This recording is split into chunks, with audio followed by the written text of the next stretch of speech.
Buongiorno e bentrovati a una nuova puntata di Sveglia Trieste. Questa mattina con noi ci saranno a partire dalle 8 Marco Vascotto di Forza Italia e a partire dalle 9 Luca Bressan del Partito Democratico. Come sempre le vostre chiamate da casa e i collegamenti con la polizia locale per capire anche la situazione del traffico. Andiamo a vedere subito la prima pagina del quotidiano Il Piccolo, subito sotto la testata. La Russia avverte l'Europa, si rischia l'escalation diretta. Bonaccini, Meloni capolista, un segnale di debolezza. A Trieste, Mattarella presente il 3 luglio all'apertura della settimana dei cattolici che si chiuderà il 7 con la visita del pontefice, il presidente e il Papa, titola appunto il quotidiano Il Piccolo. Poi le vicende più locali, così cambiano i parcheggi, dal centro ai rioni cresce la fame di posteggi, le rive e le strutture multipiano quasi sempre esaurite. Poi c'è il nodo di Miramare. In città 6.670 stalli a rotazione, ma ad agosto al Molo IV saranno 305 in meno, 100 nuovi posti invece in via Flavio Gioia. Rispetto ai numeri delle presenze turistiche, l'offerta di stalli a rotazione a pagamento, per quanto elevata, sembra non essere sufficiente. In tutta la città si contano 6.667 posteggi blu, in gestione a Esatto, Interparking, Sab SPA, e alla Trieste Terminal Passeggeri, a tariffe diverse sparsi tra centro e rioni, ma anche nei parchi più periferici, nelle ore centrali, il tasso di occupazione arriva a sfiorare il 100%. In agosto, al Molo IV, tra l'altro, i posti caleranno da 485 a 180, fra le novità in arrivo i 100 nuovi stalli in via Gioia e altri 99 all'ex caserma Apolstrada di Roiano. Intanto, per decongestionare il bivio di Miramare, una task force di istituzioni è al lavoro per provare a dirottare sulla ferrovia almeno parte dei turisti in arrivo a Trieste sui pullman, scrivono Codagnone e Coloni. Poi naturalmente la presentazione di una domenica all'insegna della corsa, domenica di Spring Run, divieti alla circolazione tra le rive e la costiera, domani la Spring Run con relative modifiche alla viabilità. San Vito, patto di vicinato, al via una chat per difendersi dai ladri. Ripartiamo proprio con il servizio relativo alle due visite del Presidente e il Papa a Trieste il 3 e il 7 luglio per il via e per la chiusura della settimana sociale dei cattolici. Le ultime tappe a nord-est, il Santo Padre domenica scorsa era stato a Venezia, il 18 maggio sarà a Verona, poi in luglio a Trieste. La sua ultima volta in queste lande risale una decade fa, quando visitò il Sacrario di Re di Puglia in occasione del centenario della Grande Guerra. Per il Presidente della Repubblica invece si tratterà della seconda visita a Trieste in pochinesi dopo la laurea ad honorem del 12 aprile. Tavolo in corso fra Prefettura e Gendarmeria, le misure di sicurezza non sono ancora state stabilite nel dettaglio perché sono in fase di definizione da parte di Prefettura e Gendarmeria Vaticana, ha detto il Vescovo Trevisi. Tra gli spettacoli che si terranno nelle serate delle settimane sociali, ne è previsto in Piazza Unità uno condotto da Lorena Bianchetti, parteciperanno una serie di artisti di profilo nazionale come Cocciante, Vecchioni, Malika Yan, Simone Cristichi, Amara. Andiamo a vedere il servizio di presentazione realizzato ieri dal nostro Umberto Bosazzi proprio sulla visita del Papa. Era noto da tempo che Papa Francesco avrebbe concluso domenica 7 luglio la 50ª edizione della Settimana Sociale dei Cattolici in Italia. Oggi è arrivata la conferma che sarà il Presidente della Repubblica Sergio Mattarella ad inaugurare mercoledì 3 luglio alle 17 in Piazza Unità l'appuntamento organizzato dalla CEI. Stamani il Vescovo Trevisi, assieme a Monsignor Luigi Renna, Arcivescovo di Catania, Presidente del Comitato Organizzatore della settimana, e al Professor Giovanni Grandi, componente il Comitato Scientifico, ha fornito alcuni dettagli in più relativamente alla presenza a Trieste del Santo Padre, presenza di fatto concentrata nei luoghi e nei tempi per non affaticare eccessivamente Bergoglio. Ci troviamo in luglio e non sappiamo bene come sarà la temperatura, ma andare in giro per la città risultava poco sostenibile, insomma, attualmente, visto anche un po' la precarietà del Papa, che talvolta fa fatica per la voce e così via. Il Papa parte con l'elicottero alle 6:30 dall'eliporto del Vaticano e atterra nei pressi del parcheggio del centro congressi. Dopo il saluto delle autorità alle 8:30 il Papa terrà un intervento che sarà il momento centrale della giornata conclusiva dell'appuntamento. Quindi un breve incontro con il mondo ecumenico ed accademico triestino, ma soprattutto con un gruppo di disabili e di migranti. Alle 10 il pontefice lascerà il centro congressi per dirigersi in Piazza Unità. Il trasferimento avverrà a bordo della papamobile o comunque in un'auto scoperta. Chi volesse salutare il Papa potrà dunque farlo lungo il tragitto che probabilmente percorrerà il viale del Porto Vecchio. La Santa Messa, concelebrata in Piazza Unità dai vescovi che saranno presenti, inizierà alle 10:30 per chiudersi attorno a mezzogiorno. Alle 12:30 il Papa, a bordo dell'elicottero, decollerà dal Molo Audace alla volta del Vaticano. Bene, andiamo a sentire anche le parole del vescovo di Trieste, Enrico Trevisi, proprio sulla visita del Papa. Sì, però sarà bello avere delle voci autorevoli come quelle di Sergio Mattarella e di Papa Francesco, per cui il tema della partecipazione, della democrazia, con uno sguardo anche verso il futuro, saranno anche con due testimoni che hanno anche una ricca esperienza di partecipazione che possono portarci, per cui penso che sia davvero un'edizione, quella del prossimo luglio, molto interessante per gli argomenti e anche per chi verrà, non soltanto Sergio Mattarella e Papa Francesco, ma anche altri autorevoli testimoni. E non è indifferente il luogo? Non è indifferente il luogo perché Piazza Unità d'Italia, dove si inizia e si finisce questa settimana, è anche una piazza che evoca tanti sentimenti.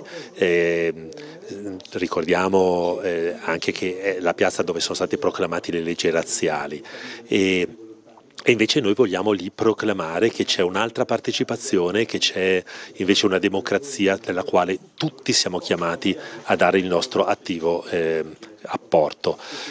Penso che il luogo significativo è quello dell'intera Trieste, per cui certo siamo terra di frontiera, terra di convivenza di popoli, culture e religioni, una terra che è stata insanguinata dalle tragedie, delle foibe e della risiera di San Sabba, ma anche una terra che può raccontare che si può uscire da queste violenze e si può invece essere anche un segno propositivo, un segno che anche per gli altri popoli che sono in guerra sia una speranza.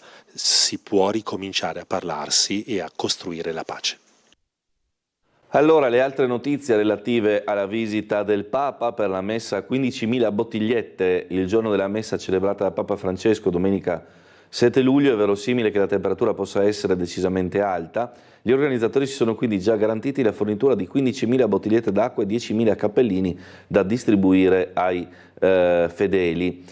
Fioccano le prenotazioni negli hotel, la vista della settimana sociale dei cattolici. La CEI ha auzionato per i primi giorni di luglio 1 migliaio di posti letto nelle strutture alberghiere, nei bed and breakfast a Trieste, Muggia, San Dolligo, Sistiana, Monfalcone e Ronchi. Non si esclude però la necessità di procedere con ulteriori prenotazioni. Risposta importante della comunità. Durante la settimana sociale dei cattolici gli oltre 200 volontari saranno chiamati in particolare a fornire supporto e accoglienza per i delegati in stazione negli alberghi. Saranno nelle sedi delle varie iniziative e nel Convention Center. Finora sono 190 quelli già disponibili. Reclutati poi anche nella diocesi di Gorizia e Udine, daranno supporto allo staff e assisteranno il pubblico. 1 migliaia i posti letto già prenotati. La nuova giustizia, ipotesi di 2 CSM di un'alta corte, i timori dei giudici, vertice Palazzo Chigi sulla separazione delle carriere. Il pacchetto dovrebbe essere varato prima delle europee. Le critiche dell'Associazione Nazionale Magistrati, uno stravolgimento totale dell'assetto costituzionale. E poi ancora Santanchè vada a processo e Schlein chiede le dimissioni, la richiesta dei PM sull'ipotesi di truffa aggravata all'INPS durante la pandemia.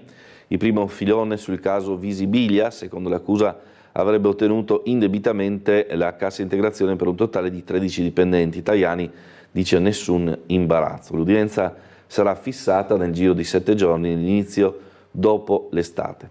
L'appello di Mattarella, la libertà di esprimersi deve essere garantita, il discorso sulla presentazione ai candidati del David di Donatello. In Europa per contare il capolista Dem a nord-est Bonaccini, no ai sovranisti. Il candidato europarlamentare del PD sarà oggi in Regione per presentare la sua campagna appunto elettorale.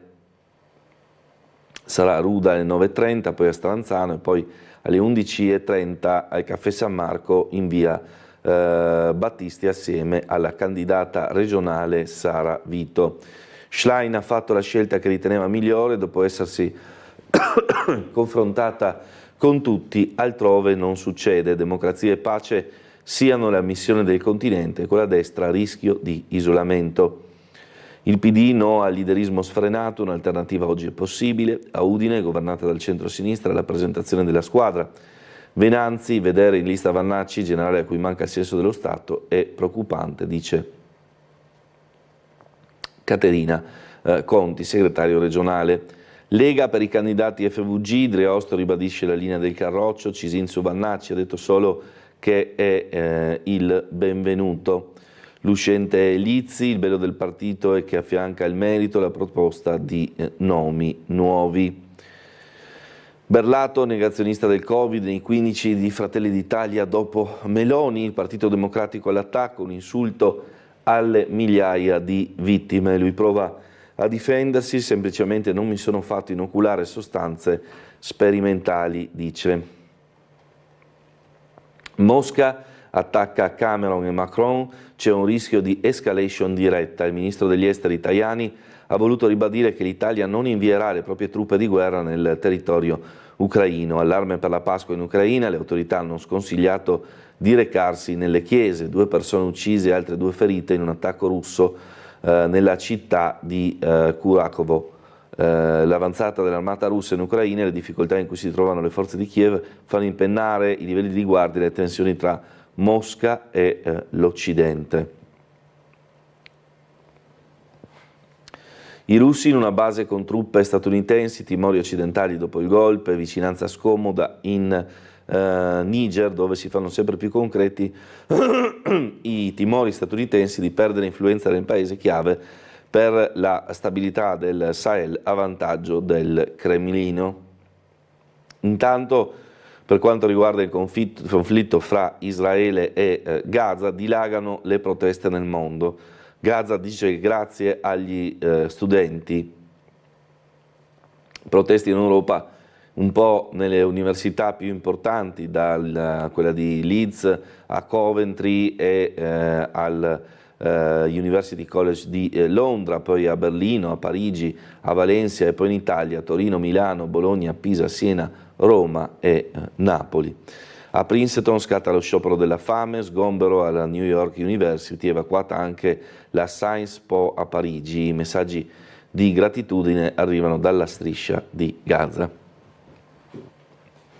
Palumbo mette gli occhi sul cantiere 3 Maggio, il gruppo Campano punta ad acquisire lo stabilimento navalmeccanico di Fiume da abbinare a quello già di proprietà a San Martino di Liburnia. 2 i competitor, in lizza la canadese Vir Corporation e pure l'ente camerale croato-slovacco.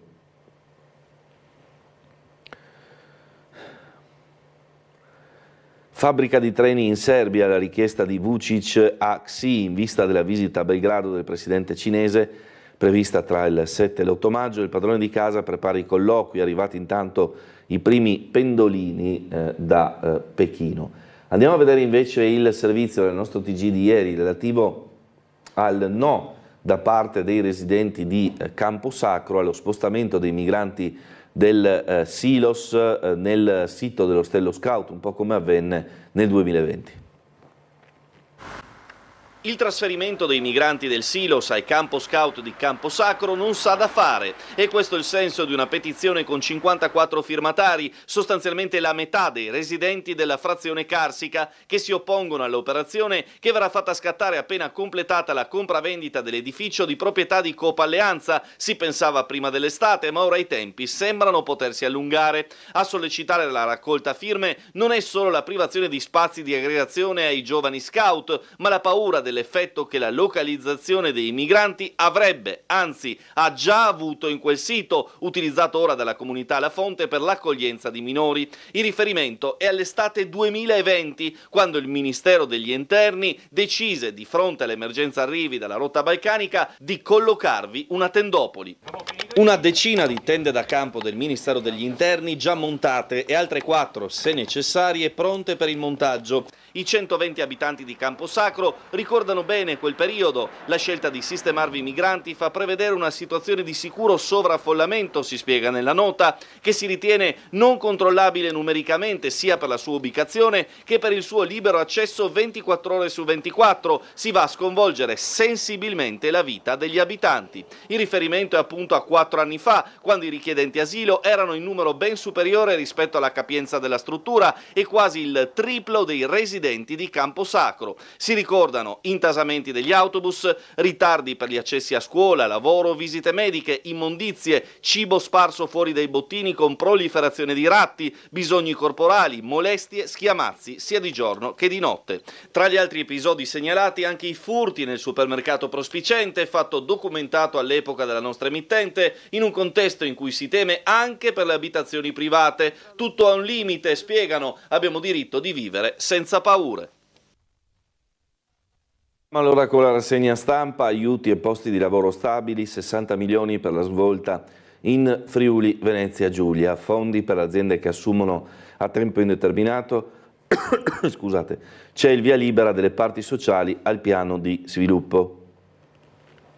18 linee di intervento per assegnare 60 milioni di euro e incentivare l'occupazione a tempo indeterminato, l'istruzione e il welfare. Passo dopo passo l'assessore regionale Alessia Rosolen struttura gli aiuti per rispondere alle esigenze delle imprese e delle famiglie. Ottenuto il via libera delle parti sociali, la nuova pianificazione finanziata con fondi regionali, europei e del PNRR diventa la chiave per attirare nuovi cittadini. Il piano è stato articolato in 4 direttive per il futuro. Si va dall'apprendistato al diritto allo studio universitario. In questo quadro si inseriscono gli interventi finanziati con un ulteriore milioni di euro per insegnare, sempre in collaborazione con le aziende, un mestiere anche ai detenuti.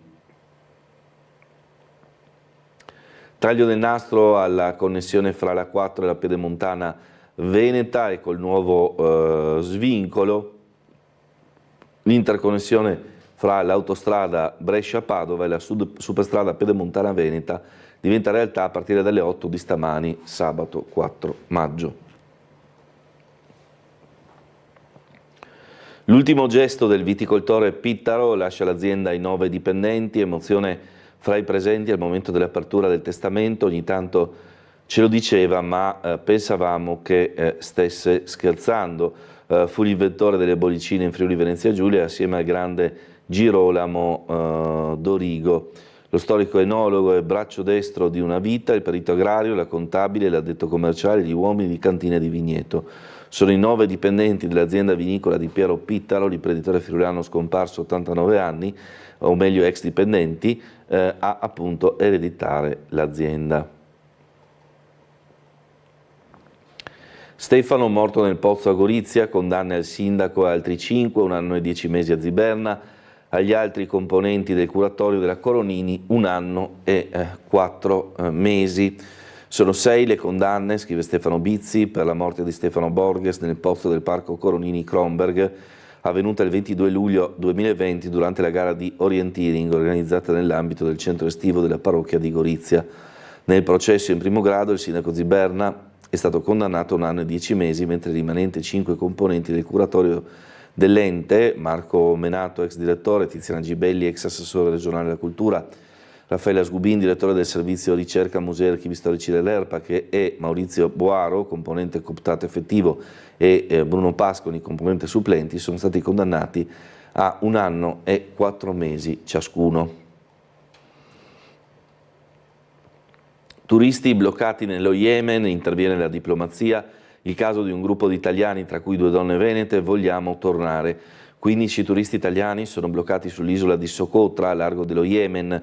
Il Ministero degli Esteri sul sito Viaggiare Sicuri ricorda che è assolutamente sconsigliato recarsi in quelle zone, vista la situazione che l'ambasciata d'Italia è a Sana'a ha sospeso le proprie attività fino al nuovo avviso.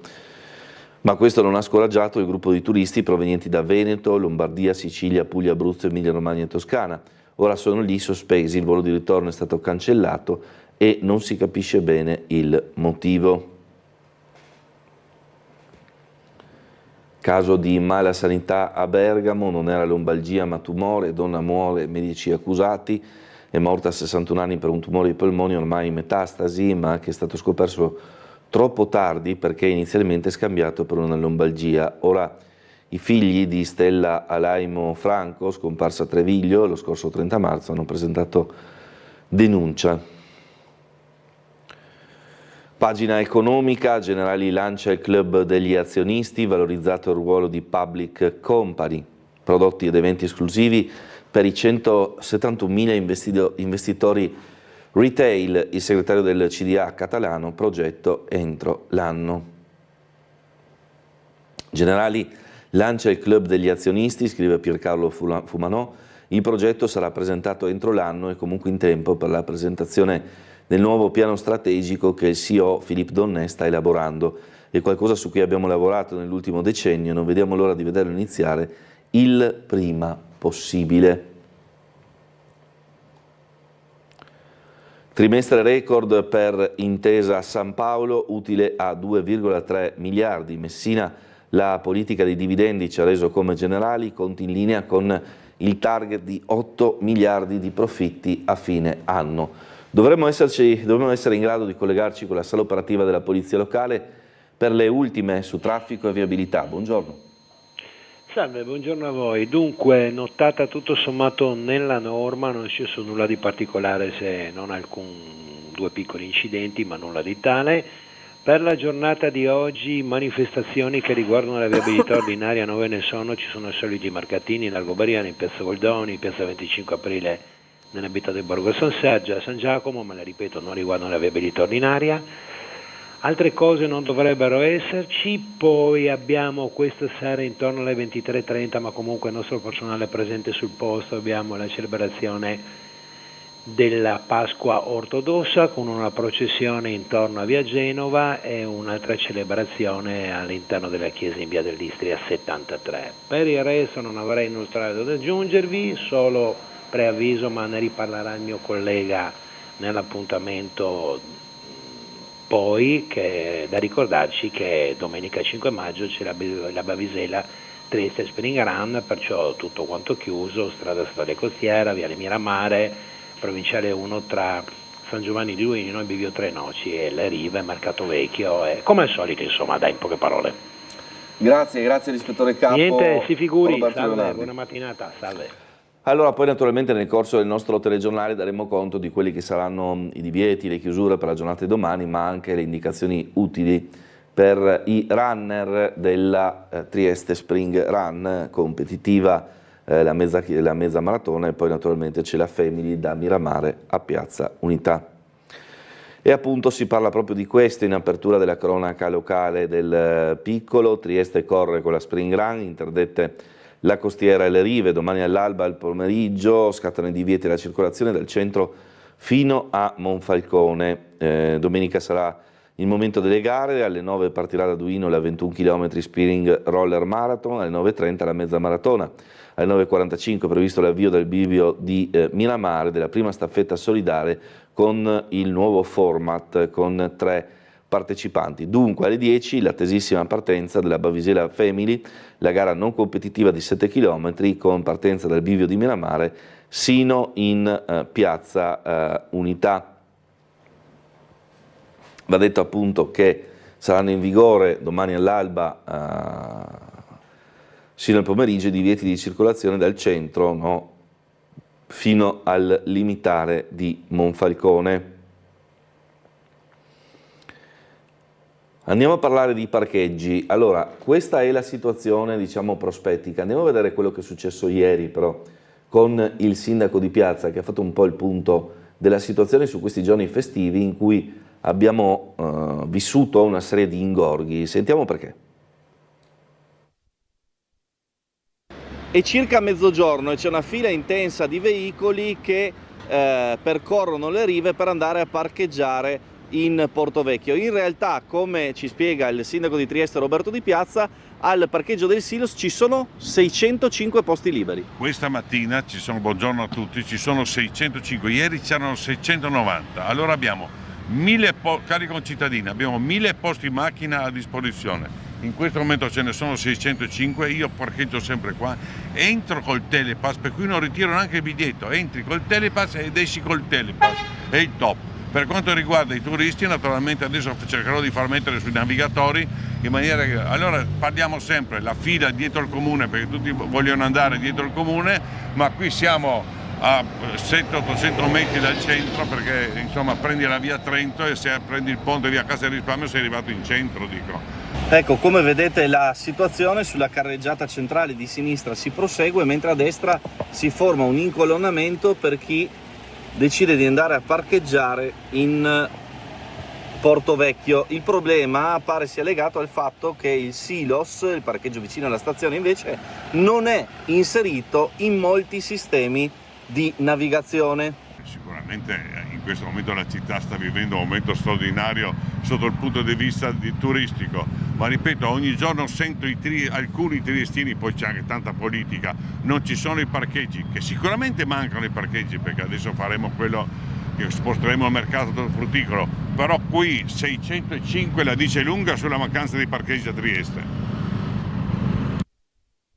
Bene, queste le parole del sindaco di Trieste Roberto Di Piazza sul problema parcheggi a Trieste relativamente appunto allo scarso utilizzo del parcheggio del Silos. Questa è la mappa, diciamo, dei parcheggi a Trieste. Interparking Italia, che è titolare del Park San Giusto della gestione, ha 312 parcheggi coperti e 156 in strada. Esatto. Organizza la sosta per 646 in strada e 602 coperti, il Park San Giovanni ne ha 80 ma scoperti e Trieste Terminal Passeggeri tra Rive e Molo Quarto ha 570 posti sulle rive e 485 al Molo Quarto. Poi c'è ancora la Sab Italia che gestisce Silos e Foro Ulpiano, ma anche Via Giulia e Campo San Giacomo, il gestore più importante che va ben oltre i 3.000 posti. Ospedale Maggiore e Strada di Fiume a Cattinara hanno sempre lo stesso gestore, sempre la Saba Italia, scusate. Dunque, in città 6.670 stalli a pagamento, da agosto persi 305 al Molo Quarto. Dal centro ai rioni cresce la fame di parcheggi, le rive in multipiano ormai quasi sempre esauriti. Dalla Lanterna alla Capitaneria, TTP gestisce 570 strisce blu con tassi di occupazione vicini al 100%. Il San Giusto è molto utilizzato dai residenti, ma anche da cittadini stranieri con seconda casa a Trieste. Al Park di Sant'Andrea, posteggi utilizzati fino al 70%, ma in estate 100 posti sono destinati a car valet per turisti. C'è il sito dei congressi linea 20 fino a Barcola usando il Portovecchio, in arrivo i contenitori in via Gioia e Roiano. Dunque, in prospettiva si guarda la riqualificazione di Portovecchio che al termine dei lavori ospiterà nuovi uffici e punti di interesse, ma intanto si pensa alla necessità di alleggerire il traffico estivo in direzione mare e di sfruttare un parcheggio ampio ma poco utilizzato. Quindi, come dire, si cerca di ovviare anche in questa maniera, posto che chiaramente l'auto sulle rive è sempre un tema anche di inquinamento. A facilitare l'arrivo e il soggiorno in città dei turisti arriveranno presto pannelli interattivi e un'apposita app per individuare agilmente i parcheggi a pagamento e la loro disponibilità. Lo comunica l'assessore all'urbanistica Michele Babuder, che informa che è in corso il confronto fra comune e associazioni di categoria, in particolare Federalberghi e Confcommercio, che appunto avevano chiesto proprio questo tipo di interventi. Poi c'è anche la questione Bivio e Castello di Miramare, no? Che ha il problema della strada fortemente danneggiata dalle mareggiate. Il piano per decongestionare il Bivio, Corriere a Ronchi e turisti in treno, Regione al lavoro per aumentare le fermate a Miramare, l'assessore Amirante, puntiamo a partire in giugno. La direttrice del Castello Contessa dice facilitare con ogni mezzo l'accessibilità in un momento chiaramente complicato da quanto successo. Noi ci fermiamo un istante per la pubblicità, torniamo tra poco di nuovo in diretta.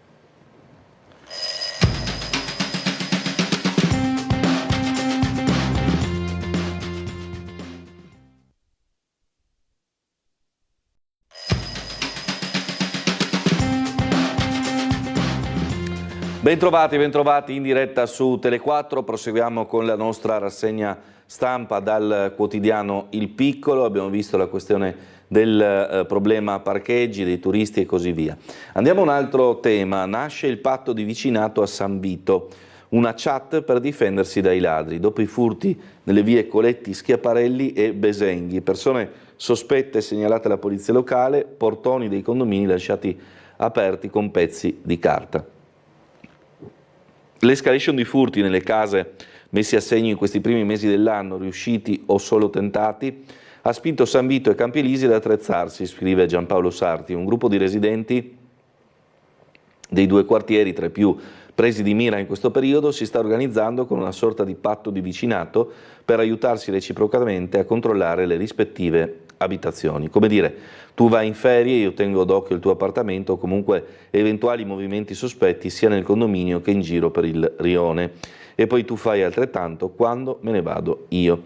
Ma l'idea non riguarda soltanto le ferie, anche se l'estate è ormai imminente. L'intenzione è supportarsi in qualsiasi momento, dunque mattino, pomeriggio e orari serali. Insomma, una mobilitazione un po' sulla scorta di quello che era stato fatto con le cosiddette sentinelle a Officina.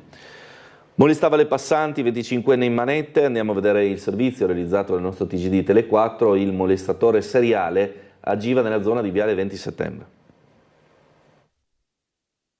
Molestava le passanti con palpeggiamenti ripetuti e violenti. Almeno 4 le vittime che hanno subito le molestie nella giornata di ieri, giovedì 2 maggio. 2 di queste si sono recate all'ufficio volanti della questura a sporgere denuncia, riferendo i fatti capitati sia a loro stesse che alle altre donne. Le descrizioni fornite dalla coppia e i pattugliamenti mirati dei poliziotti hanno permesso di rintracciare l'uomo, un 25enne di nazionalità italiana con origini asiatiche, proprio nella zona del viale, in mezzo a decine di persone, fra famiglie e bambini, intenti a prendere un gelato accomodati su uno dei tanti tavolini. L'uomo è stato identificato e riconosciuto dalle denuncianti, poi, prima del trasferimento in carcere, visibilmente ubriaco, ha resistito all'arresto e tentato di danneggiare l'auto della polizia. Già noto per altri precedenti, reati contro il patrimonio e la persona, e destinatario anche di un avviso orale del questore, è stato trasferito al Coroneo, dove rimane in attesa del procedimento penale in cui sarà accusato di violenza sessuale. E a proposito proprio di fatti come questo, ieri il nostro Bernardo Gulotta ha sentito il questore di Trieste Pietro Stuni. Sentiamo.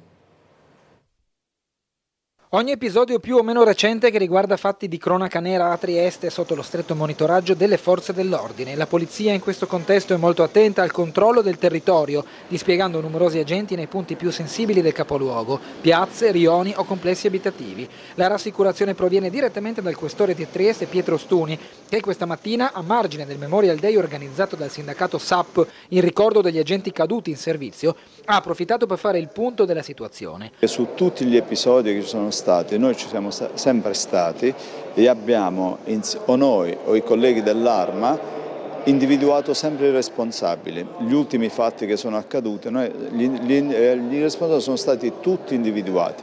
È chiaro che qua si paga un po' lo scotto della presenza di un numero alto di minori stranieri non accompagnati che spesso e volentieri, come ho già detto, non sono seguiti come devono essere seguiti. Noi facciamo il nostro, noi dobbiamo osservare le leggi. Quando ci chiedono perché una persona non è stata tratta in arresto, noi seguiamo delle normative e nell'alveo delle normative vigenti ci dobbiamo muovere, però vi assicuro che che i servizi ci sono, facciamo, e voi lo vedete, ogni settimana servizi ad alto impatto, che sono i servizi interforze, stiamo attenzionando Piazza Goldoni, Piazza Perugino, Piazza Libertà, cioè tutte le zone che presentano criticità, noi li attenzioniamo. Un passaggio il questore lo ha rivolto anche ai mezzi di comunicazione e più in generale alla divulgazione delle notizie anche da parte di chi pubblica sul web, troppe volte senza i dovuti approfondimenti. Io ho molto rispetto per il vostro lavoro e ho sempre interloquito con tutti, quindi è una cosa che mi fa piacere avere una stampa attenta a tutto quello che accade, è un fatto positivo per me, però bisogna anche comunque discernere bene prima di dare la notizia, perché la notizia data così all'istante, senza un piccolo riscontro dato da noi o dai colleghi dell'Arma o di chi interviene, può perdere veramente contenuto. Allora, ancora un'altra notizia che riguarda ancora una volta gli stabilimenti balneari danneggiati dalle mareggiate, Crale Ferroviario, senza luce, rubati cavi per 600 metri. Ancora danni al Crale e al Ferroviario, atti vandalici, intrusioni proseguono da settimane. L'ultimo caso in ordine di tempo è il furto del cavo che portava l'elettricità ai due stabilimenti balneari, una linea di rame di circa 600 metri. Nella notte tra giovedì e venerdì i vandali sono entrati nuovamente, distruggendo porte e finestre sistemate dopo le precedenti incursioni. Qualche giorno prima era stato prelevato il pattino dei Bagnino. Chiaramente i gestori continuano a chiedere l'aiuto delle forze dell'ordine, non solo, perché è una situazione veramente inquietante. Quanto a questioni di cronaca, ieri abbiamo sentito anche il sindaco di Gorizia Ziberna relativamente alle risse fra minori che avvengono un po' in tutto il territorio regionale, non solo a Trieste, a Udine e anche a Gorizia, con un ultimo episodio che ha preoccupato non poco. L'ennesima rissa fra giovani stranieri, stavolta in Corso Italia a Gorizia. L'alterco inizia a parole e poi passa alle vie di fatto, tra uno schiaffo e un calcione, però compare un coltello e un 18enne finisce all'ospedale per le conseguenze dei fendenti. La prognosi non è grave, le forze dell'ordine indagano sui fatti per accertare la posizione di tutti i soggetti coinvolti, ma ciò che preoccupa di più, stando al sindaco di Gorizia Rodolfo Ziberna, è la ripetitività del fenomeno su tutto il territorio regionale. Ma quello che preoccupa di più, non tanto come certamente c'è sempre stato, poi con un'affluenza anche maggiore di persone che sono meno radicate al territorio, meno controllate in questo senso, è più facile che ciò accada. Quello che preoccupa di più è appunto il coinvolgimento del segmento giovane della popolazione. È un segmento che si riferisce alla migrazione, che in questo momento è una migrazione che ovviamente non consente, non assicura ai soggetti migranti quelle condizioni che vanno dalla scolarità perciò anche all'acquisizione di formazione, di competenze. Dunque, oltre alla repressione e alla punizione dei responsabili dei fatti violenti, quali sono le reali strade per prevenirli? Ma la prevenzione dobbiamo cercare di farla cercando di integrare il giovane. Come? Con le buone pratiche, il buon esempio, attraverso associazioni culturali, potrà sembrare banale, con lo sport, fare in modo perciò che questi giovani vengano sottratti dalle baby gang, sottratti da quell'ambiente che isola e attraverso il quale viene isolato. Fare in modo che perciò a questi si possano offrire opportunità di vivere il mondo che lo circonda in modo diverso e con occhi diversi dagli attuali. Allora, proseguiamo ancora con la rassegna stampa. Gli amici del bunker recuperano la casetta nel giardino di Barcola e allargano l'attività. In stato di abbandono per decenni, all'interno siringherati, il gruppo lo userà per la didattica di nuoto, pesca e apnea. Riprende vita dunque dopo 3 anni di lavoro la casetta di legno e muratura presente nel giardino Scabar di via Grilz a Barcola. Oggi l'inaugurazione del nuovo punto di riferimento per gli amici del bunker pesca sportivi e non solo. Come abbiamo segnalato già ieri sera nel nostro telegiornale, è stata riaperta via Brigata Casale dopo lo sversamento di cloruro ferrico che aveva mantenuto la via chiusa dal 30 di aprile. Andiamo ancora avanti. il viaggio dei volontari triestini a Kherson e il grazie dei cittadini ucraini alla città, tra questi anche il direttore, lo vedete, di City Sport, Gabriele Lagonigro. Sono da poco tornati dall'Ucraina dopo aver portato beni umanitari alle persone che vivono a Kherson, città a 20 km dal Mar Nero, bombardata e conquistata dai russi nel 2022. Per la 15ª volta dall'inizio del conflitto, in questi 2 anni, i 3 volontari triestini, Gabriele Lagonigro, Sergio Vianello e Stefano Ravalico, il volontario veneto Roberto Maculan, hanno intrapreso un viaggio umanitario in diverse città colpite dalla guerra. Insomma, un'opera molto molto importante che va a supportare le popolazioni locali in evidente difficoltà. A Sistiana tornano i 4 chioschi e la baia si prepara all'estate. Alle battute finali l'iter per la concessione degli storici punti di ritrovo dei giovani. In fase di preparazione anche l'area di Castelreggio ripulita da rifiuti e detriti. Insomma, le novità in vista dell'avvio della stagione balneare e anche delle serate in baia. Tra l'altro la sosta giornaliera, si parla anche qui di parcheggi, sosta giornaliera sul mare a 7 euro, sconto ai residenti. Con l'arrivo della bella stagione torna operativo nella baia di Sistiana e sul belvedere della costiera il regime a pagamento per i parcheggi. A gestire i 2 impianti sarà la Gesto Park. I parcometri leggeranno le carte di credito, le tariffe sono le stesse dello scorso anno, costo orario 1,20 ridotto a 90 centesimi per i residenti. Tariffa giornaliera a 7 euro ridotta a 5,50 per i residenti. Per la mezza giornata sul belvedere il costo è fissato a 3 euro per le vetture e 4 per i camper. Aiuole e parchi da adottare, Muggia cerca aziende e privati, il bando per la manutenzione del verde, il Comune cerca aziende e sponsor privati che vogliono adottare un pezzo di verde municipale e prendersene cura. Mentre dopo la sentenza della Cassazione il sindaco Polidori ferma autovelox e telelaser, il PD risponde ora si faccia lo stesso anche a Trieste. Limitazioni per lavori invece in strada per Lazzaretto, senso unico alternato in vista per il lavoro di Acegas dalle 8 alle 17, dalle 7 alle 10, dal 7 al 10 maggio, scusate, quindi dalle 8 alle 17, dal 7 al 10 maggio tra Punta Sottile e San Florian Ligon. Allora, dobbiamo vedere ancora il servizio relativo a Gorizia 2025, ieri una riunione operativa molto importante per l'evento che vedrà Gorizia e Nova Gorizia Capitali della Cultura 2025. Il focus principale rimane quello dei giovani, per cui noi vogliamo che questa sia la città aderente alle esigenze e ai sogni dei giovani per il loro futuro su questi territori. I 130 milioni di euro investiti dalla sola regione Friuli Venezia Giulia, più tutti gli altri contributi portati dai vari attori sul campo per Go 2025, gettano le basi anche per il futuro di Gorizia. Oggi la riunione del tavolo di coordinamento per fare il punto della situazione a 6 mesi dalla partenza della Kermesse. Una delle missioni, come ricordato dall'assessore alle finanze Zilli, è attrarre i giovani che sono il futuro e puntare su grandi eventi. Per questo abbiamo messo in campo tutta un'attività promozionale, concertistica, di grandi eventi con l'aeroporto Duca d'Aosta che sarà teatro di questi grandi concerti dell'inizio 2025 e poi non solo, un rafforzamento delle collaborazioni tra le università e poi un'attività anche di avvicinamento di tutti gli amministratori locali della regione per una giornata di studio e approfondimento per consentire loro di conoscere le opportunità che questo grande evento darà non soltanto a Gorizia ma, come ho detto, a tutto il territorio regionale. Il potenziamento del trasporto trasfrontaliero per favorire la mobilità soprattutto dei giovani, gli investimenti per Borgo Castello, la viabilità, le sponsorizzazioni, i lavori di adeguamento dei musei sono solo alcuni degli sforzi che si stanno compiendo in vista di Go 2025. Per Gorizia è una grande opportunità, abbiamo sentito di più di 130 milioni solo dalla regione.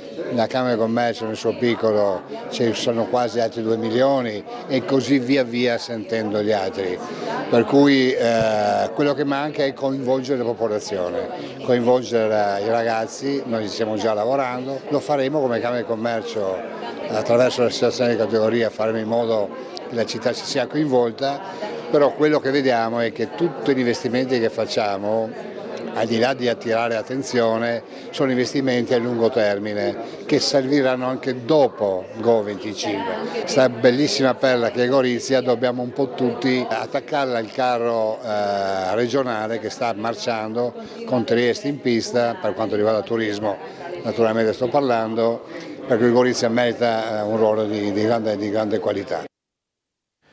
Bene, c'è ancora un altro servizio da vedere relativo al TG di ieri che riguarda invece il Memorial Day delle forze di polizia, andato in scena nel Famedio della Questura di Trieste, ma anche a Muggia con il ricordo di Eddie Walter Cosina. Sentiamo Bernardo Gulotta.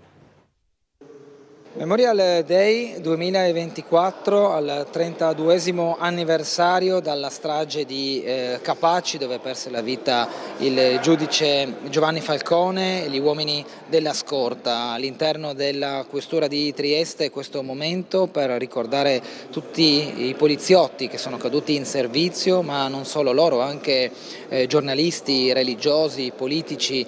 Questo momento è sentito proprio per voler ricordare chi durante il servizio, durante lo svolgimento della propria professione è caduto per mano della criminalità organizzata. La strage di Capaci, come quella di Via D'Amelio a Palermo, dove persero la vita il giudice Paolo Borsellino e gli uomini della scorta, tra cui il muggesano Eddie Walter Cosina, ma anche l'ispettore della squadra mobile di Trieste Luigi Vitulli, morto il 4 dicembre del 1999 in un conflitto a fuoco a Borgo San Sergio, e l'agente scelto Vincenzo Raiola, ucciso a soli 26 anni a Milano a seguito di una sparatoria con un gruppo di rapinatori che assaltarono un furgone portavalori. Più di recente poi gli agenti Rotta e De Menego, morti nella questura di Trieste il 4 ottobre del 2019, nomi di poliziotti a cui si affiancano anche altri profili, non solo delle forze dell'ordine, morti in servizio o per aver contrastato con la propria attività condotte illecite di bande organizzate o singoli autori di reati di varia natura.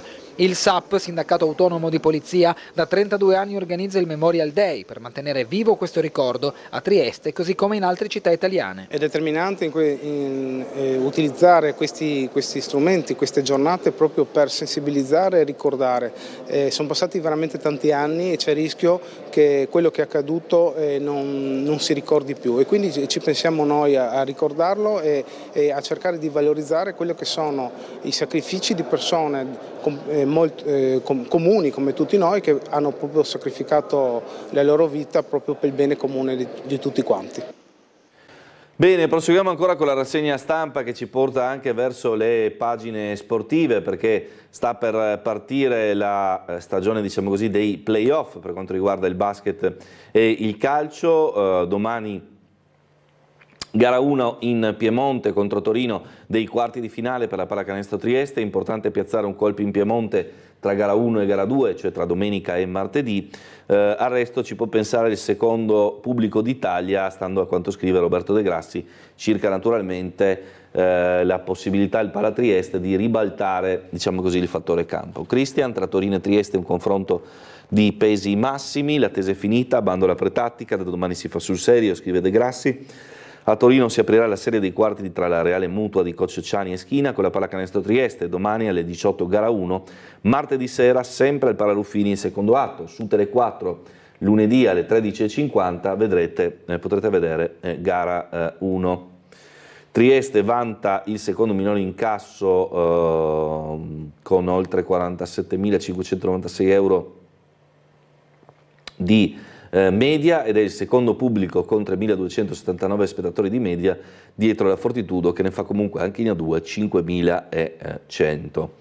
Intanto stasera l'esordio di Trapani, grande favorita, Rimini e Verona, si parla naturalmente dell'altro tabellone, il tabellone argento della 2 che non si incrocerà, lo ricordiamo, con l'eventuale passaggio del turno della pallacanestro Trieste.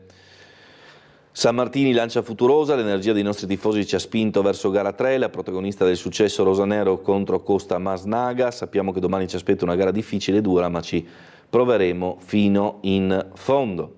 Pillon nel brutto ricordo, quella gara sfortunata e strana, ma queste sfide si giocano per vincere. L'ex tecnico della Triestina parla dei prossimi playoff e degli avversari più qualificati, ma anche della sconfitta nel primo turno del 2021 a Rocco. Ricordiamo che la Triestina giocherà in casa l'11 di maggio, cioè sabato prossimo. Vedremo quella che sarà l'avversaria.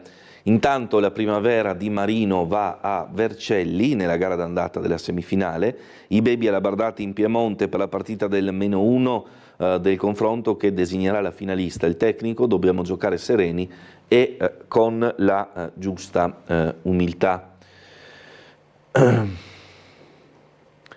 Pallamano arriva al Bressanone, bisogna cercare l'impresa, alle 19 a Chiarbola, la squadra di Radojkovic in emergenza, costretta a vincere e a sperare nel passo falso di Pressano. L'ultima giornata della stagione regolare, l'11° posto, garantirebbe il fattore campo dei play-out salvezza, quindi appuntamento molto importante questa sera alle 19 sul campo di Chiarbola. Andiamo a vedere invece per quanto riguarda il calcio, il torneo internazionale organizzato dal San Luigi, di cui si è occupato ieri mattina il nostro Bernardo Gulotta con il presidente della società Peruzzo. Il torneo Città di San Giusto organizzato dalla società San Luigi si conferma appuntamento di un certo livello quando si parla di calcio giovanile nel territorio giuliano e non solo. Inter, Juventus, Venezia, Udinese, Sturm Graz, Rijeka e Zelie, più i padroni di casa, daranno vita sabato 4 e domenica 5 maggio a un evento dedicato alla categoria giovanissimi che si preannuncia molto interessante. I professionisti giocano con l'annata 2011, mentre noi il 2010. Questo sono gli anni di massimo apprendimento per un calciatore, per un giovane calciatore. E in questo torneo ogni anno si vedono delle realtà, dei giocatori importantissimi. È una vetrina dove che io invito un po' tutti quelli che sono amanti del calcio e che sono nel calcio, nei vari allenatori, a vedere, a seguire e a capire cosa stanno facendo queste società. Giunta alla 31esima edizione, il torneo di San Giusto, già Memorial Cocciani, vede proprio il San Luigi come campione in carica, avendo trionfato l'anno scorso contro l'Udinese. Il presidente Peruzzo guarda al settore giovanile, individuando tra i piccoli biancoverdi qualche giovane atleta di prospettiva. Stiamo lavorando per rientrare nell'ambito Juve, siamo abbastanza vicini. Quindi questo sarebbe per noi un grosso motivo di orgoglio e di rivalsa, no?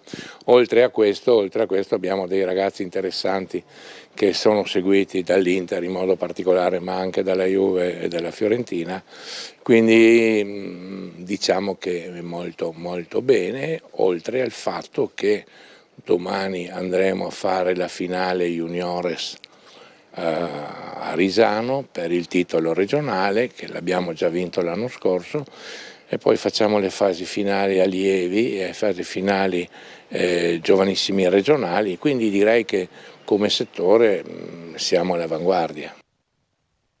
Bene, allora spostiamoci anche sul fronte culturale per andare a vedere il servizio del nostro Umberto Bosazzi sulle premiazioni del concorso letterario del Circolo della Cultura e delle Arti. Noi oggi concimiamo dei semi stupendi, dei ragazzi estremamente in gamba, non li abbiamo fatti noi, ce li siamo trovati, belli, forti, vigorosi, ma diciamo loro continuate così, li concimiamo, gli diamo dei premi, continuate così, fatevi forza, non fermatevi mai, la società vi ammira e vi apprezza. È giunto alla terza edizione il concorso internazionale Gianni Stuparic promosso dal Circolo della Cultura e delle Arti. Come al solito le premiazioni si sono svolte al Caffè Rossetti e il concorso stesso ha rivelato molto degli interessi e dell'attenzione che i giovani pongono rispetto alla quotidianità. I giovani si stanno preoccupando parecchio per il loro futuro e affrontano con molta serietà dei temi legati alle problematiche contemporanee, dall'ecologia ai femminicidi, all'identità dei ragazzi, così come si viene delineando in un momento di passaggio culturale molto forte. Achille Bozzer, Lavinia Benevolo e Matilde Girardini si sono aggiudicati i 3 riconoscimenti principali. Ho scritto un racconto che si chiama Ultime Memorie, che parla di...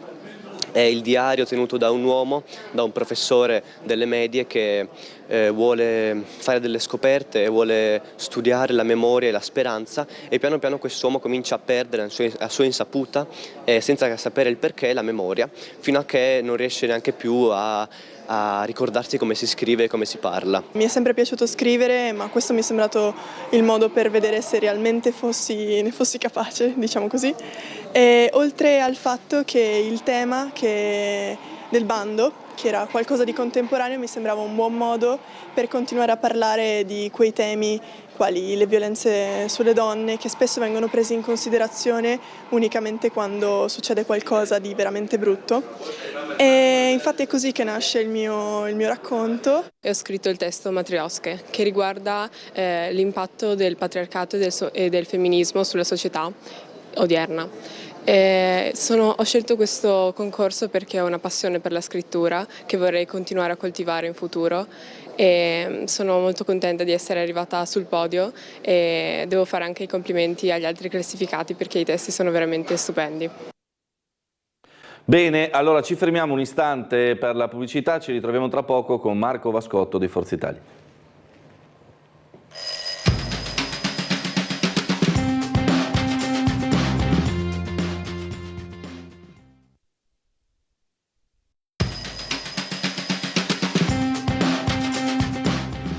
Bentrovati in studio con noi Marco Vascotto di Forza Italia, buongiorno e ben trovato innanzitutto. Buongiorno Marco, buongiorno ai telespettatori.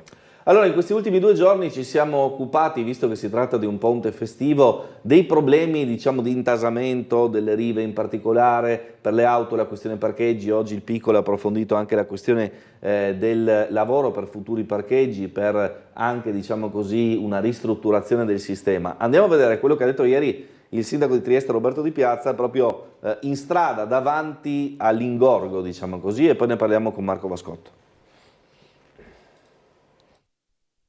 È circa mezzogiorno e c'è una fila intensa di veicoli che percorrono le rive per andare a parcheggiare in Portovecchio. In realtà, come ci spiega il sindaco di Trieste Roberto Di Piazza, al parcheggio del Silos ci sono 605 posti liberi. Questa mattina buongiorno a tutti, ci sono 605, ieri c'erano 690, allora abbiamo 1000 cari concittadini, abbiamo 1000 posti macchina a disposizione. In questo momento ce ne sono 605, io parcheggio sempre qua, entro col telepass, per cui non ritiro neanche il biglietto, entri col telepass ed esci col telepass, è il top.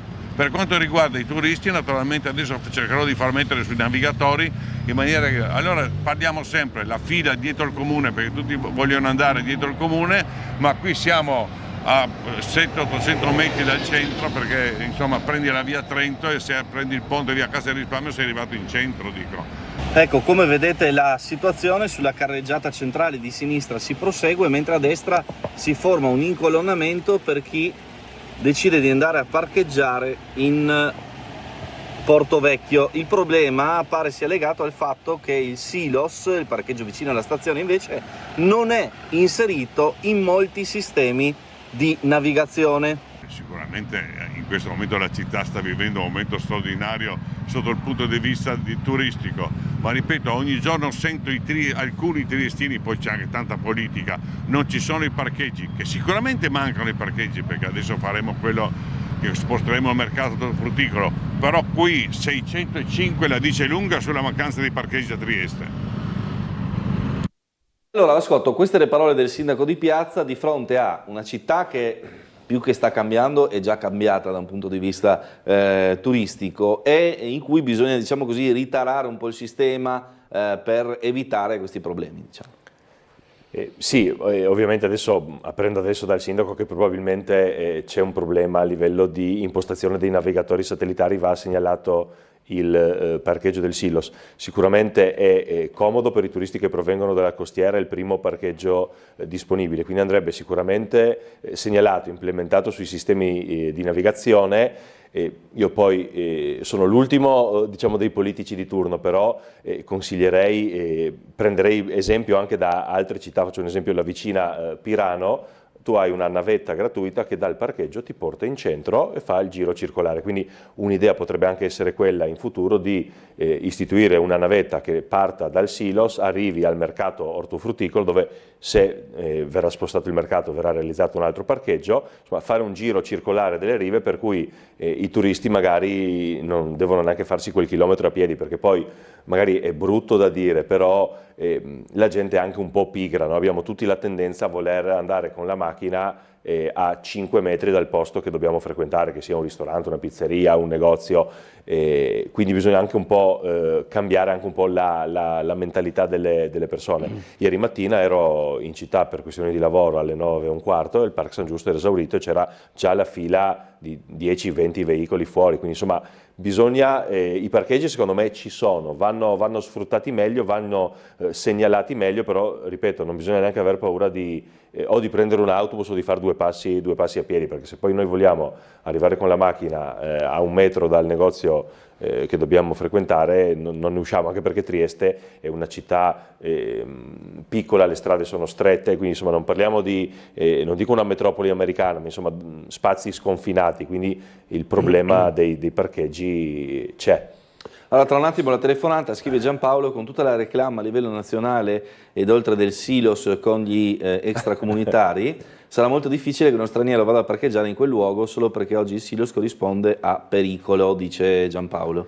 Sì, diciamo che è un problema, dovrebbe essere in via di risoluzione, perché dovrebbero essere spostati a breve presso l'ostello scout di Camposacro. Poi qui anche apro e chiudo una parentesi, siamo tutti bravi a, come dire, riempirci la bocca, tolleranza di facciata, accoglienza di facciata, poi viene fuori che ovviamente gli abitanti di Camposacro raccolgono 60 firme e non vogliono gli immigranti. Quindi il problema dei migranti è un po' come la polvere sotto il tappeto, no? Se ne parla tutti a parole, sono tutti bravi, tutti tolleranti, però quando li devono mettere vicino a casa tua, allora lì non va più Poi ci torniamo su questo, anche perché 60 a Camposacro significa la metà della popolazione, compresi neonati e novantenni, quindi perché uno dice 60, no. No, 60 in percentuale è altissimo. Significa tantissimo. È altissimo, sì, vuol dire quasi tutti gli abitanti. Quello che posso dire è che non vedo che le persone che bivaccano al silos compiano reati contro il patrimonio, quindi non è che se tu metti la macchina là questi ti spaccano il vetro, e al di là che poi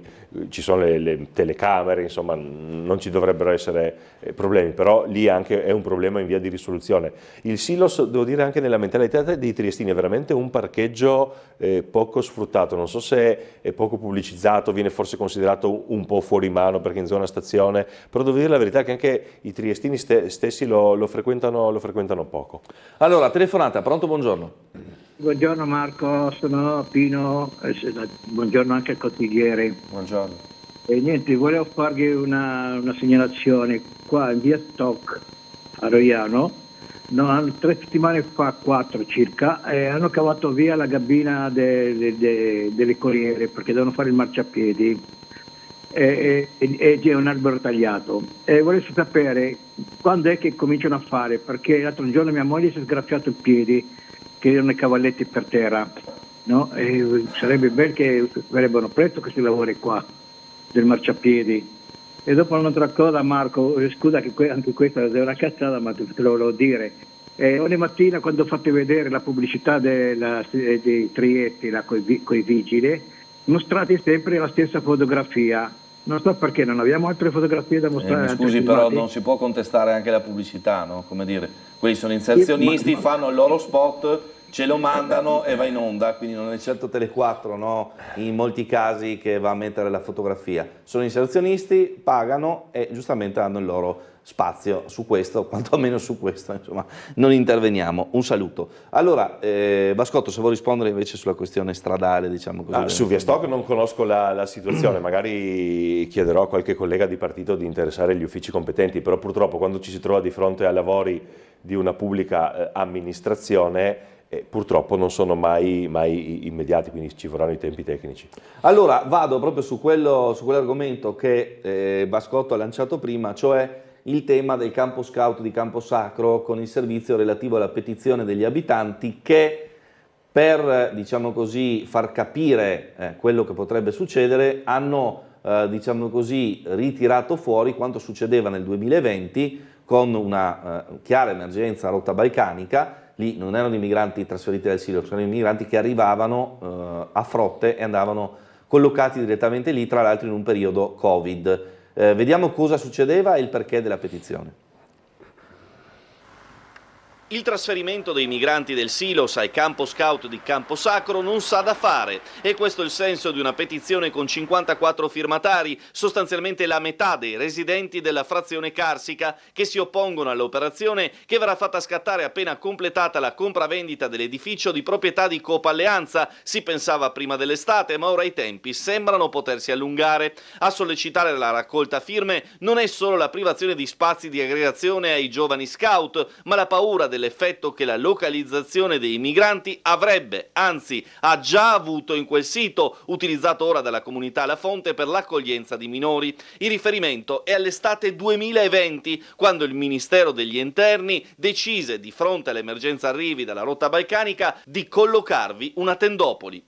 Una decina di tende da campo del Ministero degli Interni già montate e altre 4, se necessarie, pronte per il montaggio. I 120 abitanti di Camposacro ricordano bene quel periodo. La scelta di sistemarvi i migranti fa prevedere una situazione di sicuro sovraffollamento, si spiega nella nota, che si ritiene non controllabile numericamente sia per la sua ubicazione che per il suo libero accesso 24 ore su 24. Si va a sconvolgere sensibilmente la vita degli abitanti. Il riferimento è appunto a 4 anni fa, quando i richiedenti asilo erano in numero ben superiore rispetto alla capienza della struttura e quasi il triplo dei residenti di Camposacro. Si ricordano intasamenti degli autobus, ritardi per gli accessi a scuola, lavoro, visite mediche, immondizie, cibo sparso fuori dai bottini con proliferazione di ratti, bisogni corporali, molestie, schiamazzi sia di giorno che di notte. Tra gli altri episodi segnalati anche i furti nel supermercato Prospicente, fatto documentato all'epoca della nostra emittente, in un contesto in cui si teme anche per le abitazioni private. Tutto ha un limite, spiegano, abbiamo diritto di vivere senza paure. Allora, questa è la situazione segnalata dai residenti. Mi sembra chiaramente che il tema sia: dove li sposti succede il caos. Sì, ripeto, è un po' purtroppo quello che dicevo prima, noi siamo tutti bravi a parole, a riempirci la bocca di accoglienza, tolleranza, però nel momento in cui l'afflusso di migranti, che costituisce un problema oggettivo e oramai annoso del nostro territorio, perché la rotta balcanica è lì, quindi non possiamo nasconderci dietro a un dito, e nel momento in cui si decide di spostare questi migranti ovviamente si creano le polemiche, come dire, li spostiamo a Camposacro, non va bene. Mi ricordo che anni fa si era paventato anche il riutilizzo della caserma di Banne e anche lì abitanti di Banne non va bene. Ripeto, è un problema, vanno collocati, perché ovviamente non è che possono rimanere lì nel Silos, che tra l'altro è un sito privato che adesso verrà venduto e sarà oggetto di riconversione. Quello che si può fare, perché credo che comunque la decisione di spostarli a Camposacro oramai sia stata presa, è un maggior presidio delle forze dell'ordine in loco. Nel momento in cui i migranti dovessero essere collocati in Camposacro, ci dovrà essere una presenza delle forze dell'ordine, dell'esercito, un po' le sinergie come succede adesso per il periodo strade sicure o per i controlli ai confini. Ecco che magari con un maggiore presidio di forze dell'ordine sul territorio anche i cittadini potranno stare più tranquilli. Vero è che vedevo adesso 120 abitanti di Camposacro, 60 firme, siamo al 50% come dire, dei residenti, quindi una buona politica dovrebbe anche tenere in considerazione quelli che sono i disagi dei cittadini che poi vanno a votarti. Insomma, il compito della politica è dare soluzioni efficienti ed efficaci ai problemi delle persone. Il tema è peraltro che noi parliamo ora a maggio, tra l'altro in un periodo che ha visto anche diverse perturbazioni, quindi magari anche le partenze sulla rotta balcanica sono tra virgolette ritardate, il Silos ha circa 70 persone in questo momento all'interno, vediamo cosa succederà tra 15 giorni e un mese, quindi come dire, parliamo di una situazione che nella sua evoluzione estiva di solito crea più problemi, non meno problemi. Abbiamo una telefonata e diverse mail, sentiamo il telefono intanto. Buongiorno dottor Stabile, e niente, e anche all'ospite, siccome non funzionava il televisore, adesso sì, comunque io mi chiamo Preda e ho mandato poco fa anche una mail. Ecco, io come mi faccio avanti, dopo c'è le elezioni, comincio a parlare anche di libertà, una panoramica nazionale, per non ripetere quello che state dicendo voi. Della libertà di stampa minacciata, c'è un rapporto che, come si dice World Police Press Freedom, WordPress Freedom, sì. Sì, scendiamo grazie. Scendiamo al 47° posto, quindi siamo così, no? Eravamo, adesso, vabbè, il fatto è quello, saltando rapidamente tutta una serie di va, come io vado su caso, la proposta di Salvini che ha fatto candidare Vannacci. A me, vado a dire anche, lo so, qua mi viene da ridere sulle cose che perché tanto comunque viene disprezzato, perché quando dice le classi così devono essere, una cosa o l'altra, quello, non mai i disabili, cioè in una classe non può esserci, nessuno è con lui, e anche dice di Mussolini statista, nessuno di destra, nessuno con lui, nessuno, sì. né Zazza, della Lega né altri. Poi vabbè, mi fa anche ridere, perché oppure che piangere, perché qua si parla di un confronto con Ilaria Salis, che mi dispiace la sua situazione di Ilaria Salis, e lei è in gara, ma non so cosa voglia dire, ma il problema è che secondo me a molti questo Vannacci prenderà anche dei voti, ma io non so, io non vedo una persona come seria in questo Vannacci. Certo. Grazie per il suo intervento in riferimento alle parole del generale Vannacci, che poi ha detto anche di essere stato frainteso rispetto al fatto della sua affermazione sulla necessità di classi separate per disabili, che ha poi visto una contrarietà, direi, bipartisan da parte di tutti. Sì, io ovviamente non so se le parole sono state travisate, se è stata un'uscita infelice. Io ovviamente ho letto come voi le notizie dei giornali. Sicuramente classi apposite per i disabili torneremo indietro veramente di 50 anni, insomma è giusto che le persone anche che hanno disabilità, proprio per una ragione di inclusione, frequentino delle classi, tra virgolette, normali con tutti gli altri alunni, hanno poi i sussidi, le maestre di sostegno, quindi insomma è una situazione che oramai è ben rodata da 30 anni, quindi credo sicuramente che sia stata un'uscita infelice. Per quanto riguarda le candidature, io posso dire una cosa, rispondo come ha detto il governatore Federica, io sicuramente come Forza Italia voterò comunque un candidato del territorio. Abbiamo candidata la nostra coordinatrice regionale Sandra Savino, triestina, quindi insomma se devo votare qualcuno alle elezioni europee voto sicuramente un triestino. Poi purtroppo qual è un po' il difetto della politica anche italiana? Che è importante presentare candidati che siano collettori di voti, che poi abbiano competenza, siano bravi più o meno.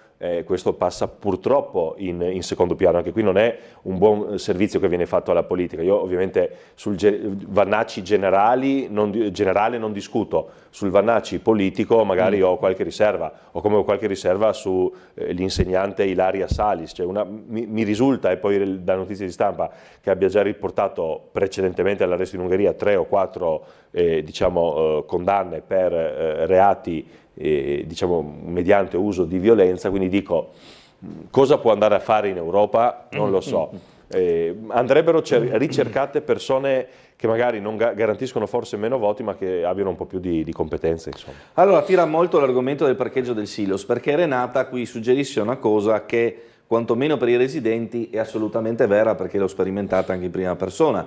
Gli dice, i triestini non usano quel parking perché le rampe sono strettissime, e su questo devo dire che effettivamente sono parcheggi che sono nati quando le auto non erano, diciamo, i SUV attuali. Se poi guardiamo quelli che arrivano dalla Germania, dall'Austria, che sono enormi, effettivamente lì insomma rischiano di non far manovra. L'illuminazione è scarsa, lo stallo è strettissimo e lo spazio di manovra per entrata e uscita dello stallo stesso è minimo. L'unica cosa buona è la possibilità di usare il telepass, e insomma questo mi sembra un intervento molto intelligente. Poi invece Pietro dice, diciamo la verità, la gente non ci va in quel parcheggio perché non si sentono sicuri, mettano dei vigilantes che girano all'interno e monitorano, vedrete che verrà usufruito. In effetti devo dire che ci sono state segnalazioni anche a Tele4 di persone che nelle aree, diciamo così, delle scale si sono trovati dietro la porta delle persone che dormivano, avevano avuto paura, avevano scritto a Tele4, quindi come dire,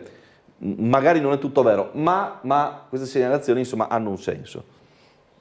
Sì, effettivamente, ripeto, se si vuole sfruttare il parcheggio del Silos bisogna comunque che ne so, implementare le telecamere o prevedere un servizio di vigilanza, di sorveglianza, più che altro non perché ci sia un pericolo concreto, ma è la funzione cosiddetta dissuasiva, no? Tu vedi un vigilante, vedi magari una pattuglia della polizia e già quello dissuade eventuali malintenzionati. Per quanto riguarda le rampe strette posso portare un altro esempio, anche il parcheggio del Tribunale ha delle rampe strettissime, degli stalli strettissimi, purtroppo realizzati in anni dove le macchine erano veramente molto più strette, più basse, e quindi sono i parcheggi per le 1 di una volta. Sì, ma tante volte uno va in città o vede anche i vecchi garage delle vecchie case. Adesso uno lì non ci può più mettere una macchina, può mettere una moto o uno scooter, le macchine non c'entrano.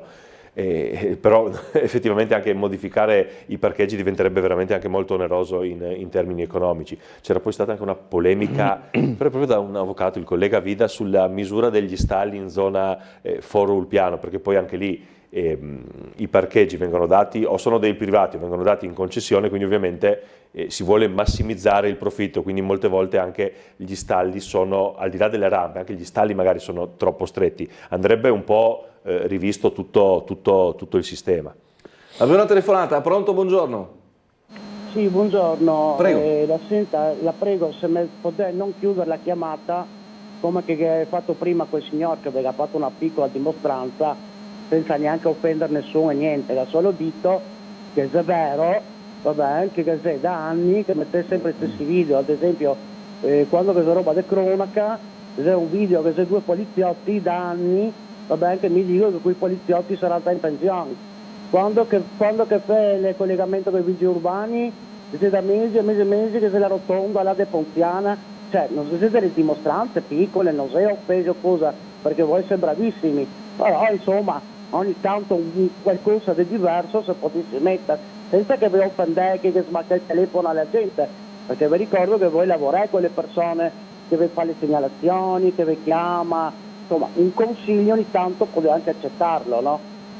Va bene? Buona giornata.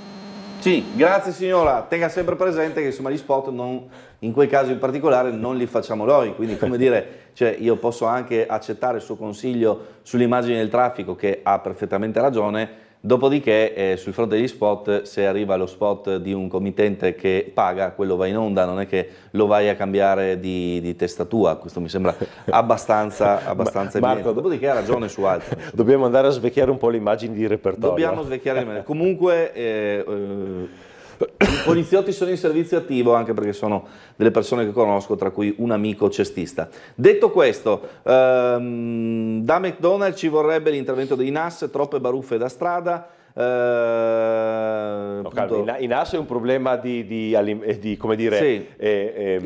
ingredienti, alimentazione, quindi insomma se servono hamburger scaduti o non c'entra molto. Vabbè, comunque a proposito di interventi in città in un periodo in cui si sono moltiplicati ovviamente i fenomeni di risse, violenza, rapine, purtroppo nelle ultime settimane c'è praticamente un servizio almeno al giorno. Ieri abbiamo sentito il questore di Trieste Ostuni che ha fatto il punto della situazione sugli interventi di polizia con il nostro Bernardo Gulotta. Lo sentiamo. Ogni episodio più o meno recente che riguarda fatti di cronaca nera a Trieste è sotto lo stretto monitoraggio delle forze dell'ordine. La polizia in questo contesto è molto attenta al controllo del territorio, dispiegando numerosi agenti nei punti più sensibili del capoluogo, piazze, rioni o complessi abitativi. La rassicurazione proviene direttamente dal questore di Trieste Pietro Stuni, che questa mattina, a margine del Memorial Day organizzato dal sindacato SAP in ricordo degli agenti caduti in servizio, ha approfittato per fare il punto della situazione. Su tutti gli episodi che ci sono stati, noi ci siamo sempre stati e abbiamo, o noi o i colleghi dell'Arma, individuato sempre i responsabili. Gli ultimi fatti che sono accaduti, gli responsabili sono stati tutti individuati. È chiaro che qua si paga un po' lo scotto della presenza di un numero alto di minori stranieri non accompagnati che spesso e volentieri, come ho già detto, non sono seguiti come devono essere seguiti. Noi facciamo il nostro, noi dobbiamo osservare le leggi. Quando ci chiedono perché una persona non è stata tratta in arresto, noi seguiamo delle normative e nell'alveo delle normative vigenti ci dobbiamo muovere, però vi assicuro che i servizi ci sono, facciamo, e voi lo vedete, ogni settimana servizi ad alto impatto, che sono servizi interforze, stiamo attenzionando Piazza Goldoni, Piazza Perugino, Piazza Libertà, cioè tutte le zone che presentano criticità, noi li attenzioniamo. Un passaggio il questore lo ha rivolto anche ai mezzi di comunicazione e più in generale alla divulgazione delle notizie anche da parte di chi pubblica sul web, troppe volte senza i dovuti approfondimenti. Io ho molto rispetto per il vostro lavoro e ho sempre interloquito con tutti, quindi è una cosa che mi fa piacere avere una stampa attenta a tutto quello che accade, è un fatto positivo per me, però bisogna anche comunque discernere bene prima di dare la notizia, perché la notizia data così all'istante, senza un piccolo riscontro dato da noi o dai colleghi dell'Arma o di chi interviene, può perdere veramente contenuto. Bene, queste le parole del questore Austuni. Il tema è che sia Piazza Perugino, dove peraltro anche questa notte c'è stata segnalata un'altra rissa, che sia la zona di Piazza Goldoni, che sia Piazza Libertà, piuttosto che gli episodi che si sono ripetuti dalla periferia est a Roiano, a Viale 20 Settembre, arrestato il molestatore. Insomma, c'è una situazione che quotidianamente ci porta a parlare di questo, anche quando, devo dire la verità, non vorremmo, non ce ne sarebbe bisogno, e purtroppo è così. Sì, allora, al di là della povera anziana aggredita in via Flavia, dove se ho ben capito la persona era una persona squilibrata, quindi non dico che non fa testo, però è un fenomeno un po' diverso se una persona ha problemi mentali rispetto alle persone normali. Ci sono effettivamente, c'è un progressivo incremento degli episodi di violenza nella nostra città che devono essere costantemente attenzionati dalle forze dell'ordine. Qui però il problema, secondo me, è un problema sociale e culturale. Cioè, io quando avevo 15 anni non è che andavo in giro con il coltello in tasca, qui purtroppo è un problema di gestione di questi minori, di genitori che probabilmente, io lo dico sempre, se ci sono dei minori che compiono queste azioni, chissà che genitori hanno, che insegnamenti hanno avuto, quindi è veramente un problema prima che repressivo o anche repressivo, è un problema sociale, un problema culturale, un problema di diciamo istruzione, quindi andrebbe un po' a livello di società gestita la situazione, a livello scolastico. Non so nemmeno se questi minori frequentano le scuole, però ripeto, qui il problema, tu gestisci i tuoi conflitti, cosa fai? Tiri fuori un coltello e tiri una coltellata oppure aggredisci le persone. A livello minorile almeno andrebbe affrontato in questo modo. Poi ripeto, Piazza Perugino, ho letto notizia l'altro giorno, ubriachi e ovviamente fanno quello che fanno, quindi anche lì magari andrebbe un po' più, il fenomeno andrebbe un po' più contenuto anche a livello di forze dell'ordine, quindi maggiori controlli, chiusure dei locali, come in effetti a Trieste avviene, perché ci sono stati anche degli episodi, mi pare in via Madonnina, in determinati bar, poi il locale è stato chiuso 2 o 3 settimane, quindi sono fenomeni dove va a volte anche usato il pugno duro, va usata la repressione, quindi forse così garantiamo una maggiore sicurezza a tutti i cittadini. Certo, allora sentiamo ancora questa telefonata prima della pubblicità, così non la perdiamo. Pronto? Buongiorno, sono Silvia. Ciao Silvia. Ciao. Allora, io ho parecchi anni di più dell'ospite, no? E sento appunto questi discorsi sui giovani, mi fanno anche male perché anche io ho figli, eccetera. Ma mi ricordo, voglio solo un accenno. Io ho finito gli esami della matura alle 10:30 di mattina, mi pare, e alle 3:30 ero sul lavoro, perché mio papà è bastato un lancio di dire vi serve un'impiegata. Io sono diplomata, quindi ho trovato esattamente il lavoro confacente ai miei studi, diciamo. Ecco.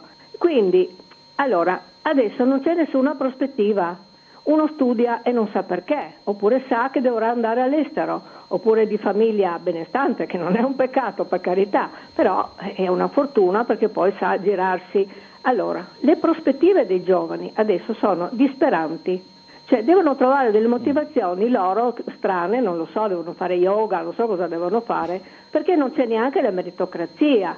vediamo anche, scusate, ma anche a livelli alti, insomma, adesso abbiamo, ma non solo adesso, è adesso di più che si vede, ma sono cognati, fratelli, sorelle, cioè un governo fatto di famiglia, cioè tutto fatto in casa, diciamolo una buona volta. È peggio che il governo di Berlusconi, quello magari prendeva belle donne, era più piacevole anche da vedere. Comunque, chiuso questo discorso, i giovani sono condizionati dalla situazione diciamo sociale, ma la mentalità che sta dilagando, ecco, c'è il profitto e basta, e sono abbandonati, e questi sono i risultati.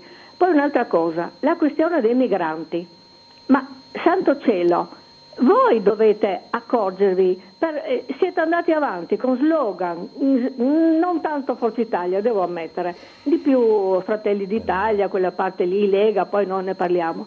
Siete andati avanti con propagande, con promesse strane, ma santo Dio, si sa che è un problema, quando ti arrivano centinaia di persone, è un problema sociale, economico, umanitario, anche perché permettetemi di dirlo, e anche sanitario, tutto. E allora voi lo sapevate benissimo prima. Non è che adesso i residenti si accorgono, voi dovevate accorgervi, invece di fare promesse, di dire basta gli sbarchi. Non è possibile, perché evidentemente non è possibile, altrimenti sarebbe stato fatto. Quindi adesso che la gente telefoni, povera gente, io lo capisco, ma questa cosa voi lo sapevate, tutti gli amministratori, tutti i politici lo sanno, quindi inutile adesso fare le scene, facciamo così, facciamo colà. Un rimedio ci deve essere a livello quantomeno nazionale, per non dire europeo. Ma evidentemente la persona che era in Europa 10 anni e che si strappa i capelli adesso contro i migranti non ha fatto un bel niente, scusate, ecco, non volevo dire niente, non ha fatto niente, non ha mosso un dito in Europa per portare avanti il discorso dell'immigrazione. Ecco. E comunque ripeto, quegli estremisti sono estremisti di sinistra che esagerano, perché esagerano, e gli estremisti di destra che andrebbero veramente messi tutti e due su un barcone e mollati nel Mediterraneo. Ecco. Grazie, buongiorno. Grazie la signora, se vuoi rispondere Vascotto. Sì, allora, parto dalla situazione giovanile.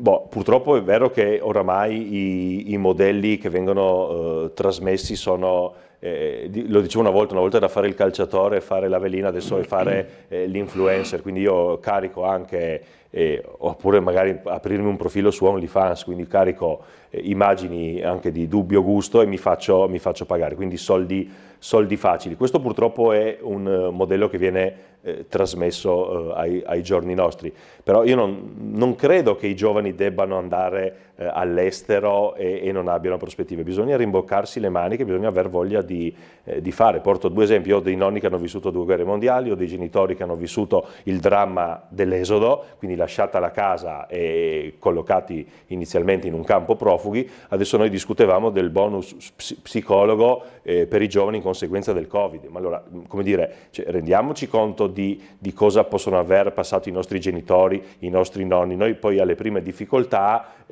abbiamo bisogno dello psicologo oppure ci suicidiamo, ci togliamo la vita. Bisogna avere voglia di fare, bisogna avere voglia di studiare, di rimboccarsi le maniche, disponibilità anche a fare lavori che possono essere, non dico umili, ma lavori che nessuno fa. C'è una carenza di artigiani. 10 anni fa bisognava fare l'esame di medicina a numero chiuso perché c'erano troppi medici, adesso c'è carenza di medici, di infermieri, quindi se c'è la volontà di sacrificarsi, di studiare, lo si fa. Poi io non parlo della mia ovviamente esperienza personale, però ripeto, sono una persona che si è sempre rimboccata le maniche e ha sempre tentato di costruirsi da sé il proprio futuro. Non bisogna mai contare diciamo sull'aiuto degli altri. Per quanto riguarda la gestione dei migranti, sono contento che la telespettatrice abbia ricordato che la posizione di Forza Italia ovviamente sul fenomeno è diversa. Mi permetto però di dire che non è un problema di amministrazione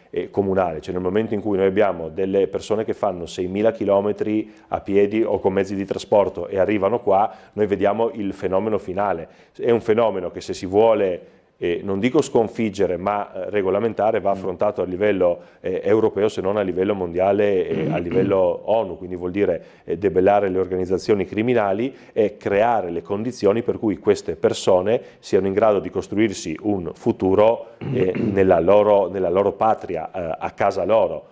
Sicuramente non è che uno fa 6.000 km a piedi perché vuole venire a vedere Piazza Unità o il mare di Trieste. Quindi, ripeto, è un problema che non è un problema del comune di Trieste, è un problema di gestione del flusso migratorio, che è un fenomeno oramai epocale, però non è che lo risolvi tirando su un muro, mettendo un po' di filo spinato o mettendo 4 soldati ai confini o mandando i droni. È un problema che va risolto a monte. Queste persone vanno possibilmente fermate prima, quindi non in Slovenia, non in Croazia, non in Bosnia, già a livello, non so, dico là, Turchia. Allora, ci fermiamo un istante per la pubblicità, ci ritroviamo tra poco, sempre qui con Marco Vascotto.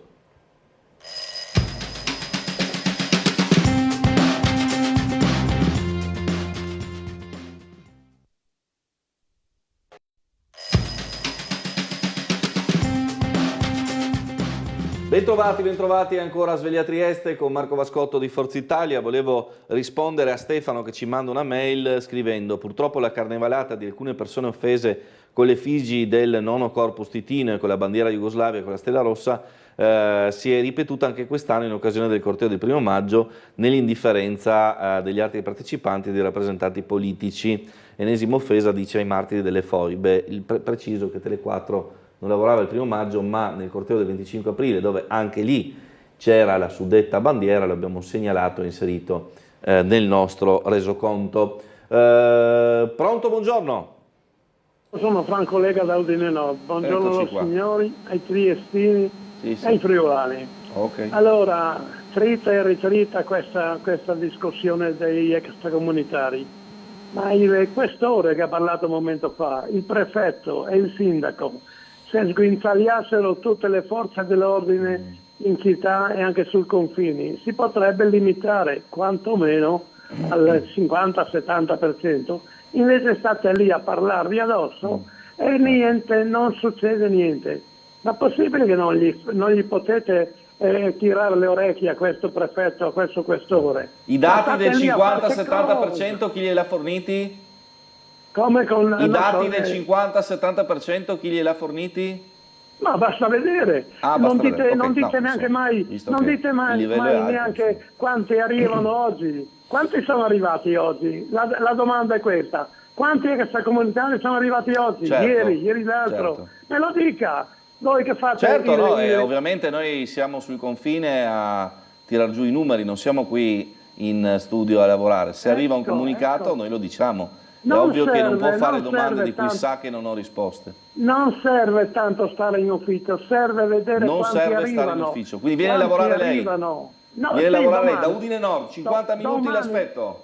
Domani arrivo lì, domani. Benissimo, 50 minuti l'aspetto da Udine Nord. Franco, ti mettiamo in redazione una giornata così vedi come lavora a Tele4, va bene? Ti aspetto, porta un po' di fricco già che ci sei. Lavorare, tu porta il fricco che noi lavoriamo. Grazie, grazie amico Franco da Udine, con il quale ormai insomma siamo al cabaret e quindi insomma mi permetto insomma anche un po' di sorriso. Come diceva Sciascia, a ciascuno il suo, io non mi permetto di mettere lingua su il questore, il prefetto, insomma sono responsabilità da far tremare le vene dei polsi, quindi noi ce ne stiamo magari nel comodo della nostra casa o dietro la nostra tastiera del computer, diventiamo leoni da tastiera o leoni da telefono e pensiamo di poter risolvere i problemi con la bacchetta magica. Bene. Tutto qua. Allora, in attesa anche della prossima telefonata, vorrei andare su argomenti insomma più importanti. Ieri è stata presentata la visita, anzi no, c'è la telefonata, la sentiamo. Pronto? Sì, buongiorno Stabile. Ciao buongiorno carissima. Lei a Vascotto, Nivea. Ciao allora, Nivea. Io volevo toccare nuovamente l'argomento del silos, no? Sì. Allora, sono andata ultimamente per forza maggiore perché non ne trovavo, no? Quando lei, tanto gli stagli sono stretti, come avete detto voi, sono piccoli, è buio completo e anche molto sporco, prima cosa. Poi quando lei esce dal parcheggio, che ha parcheggiato la macchina si ritrova in un quadrato di cemento dove ci sono 3 porte tagliafuoco, non ci sono indicazioni sulle porte, lei deve aprirle 1, 2, 3 per sapere dove si può uscire e può trovare anche la sorpresa dietro, come la può trovare anche nell'ascensore se lo trova, no? Quando devi andare, e non tutti hanno il telepass,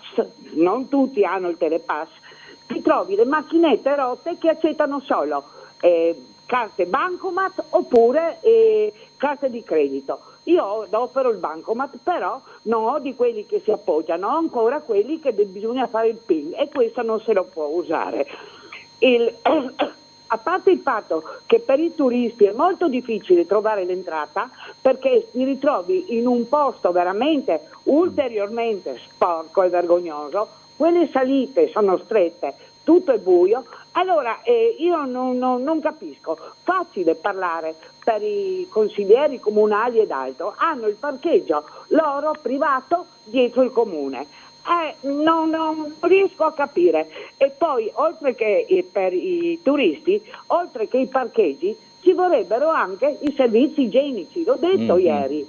Tutti nei bar ci sono, non in fila indiana, in fila per 3 dall'entrata al servizio che bloccano il bancone dove si servono i caffè ed altro, e i gerenti veramente sono stufi e stanchi. Veramente l'altro giorno che c'era la corsa dei bambini, i bambini non la possono tenere all'infinito, i grandi sì, gli adulti, ma i bambini hanno dei problemi quando succedono queste cose, per cui veramente bisognerebbe fare una città turistica, bene, ma mettiamolo a livello dei turisti, no?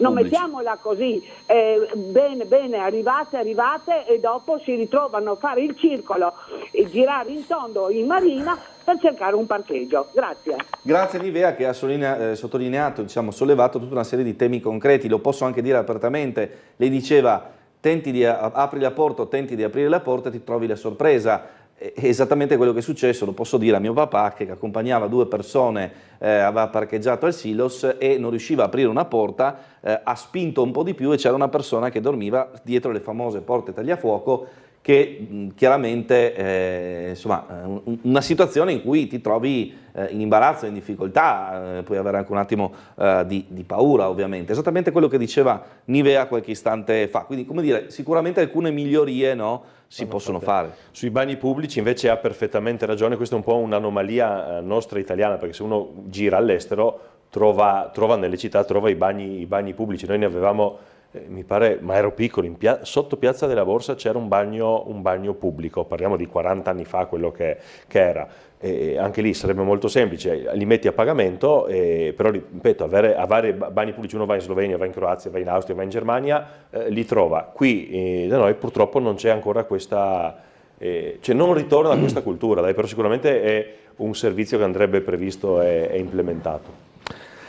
Allora, vignetta un po' il vetriolo, diciamo oggi nel nostro Marco Englaro, insomma sapete che il nostro amico che ci manda le vignette, questa insomma è un po' sempre con il massimo rispetto di tutti, no? E non entrando nel razzismo, la leggo, dopodiché insomma ognuno si fa la sua idea. Camposacro, risolto il problema dei immigrati, basta darghe 9 divise. Ecco, questo ci arriva dal nostro Marco Englaro e precisiamo insomma che noi ripudiamo comunque ogni forma di razzismo, perché qualcuno potrebbe insomma avere da ridire. Io comunque l'ho mostrata, spero che insomma, si possa ancora fare satira. Deve essere accettata, insomma. Però Sava, ascolta, ormai siamo in tempi in cui sensibilità delicata, ecco, un film con Renato Pozzetto per esempio non può più andare in prima serata perché altrimenti sarebbe un disastro per quello che era, diciamo così, il linguaggio anni 80, diciamo così. Non lo so, quindi, Massimo Ranieri e Pozzetto. Bene, andiamo sempre cauti su queste cose con il massimo rispetto di tutti.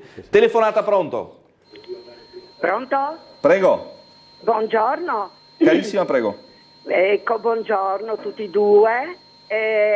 Volevo dire che questo, mi sono Luisa, facciamo molto spesso perché la trasmissione mi piace tantissimo e che la gente impari tante cose. Allora, adesso è il nostro Matteo Garone regista, sì, ha preso un Oscar come il film Il Capitano.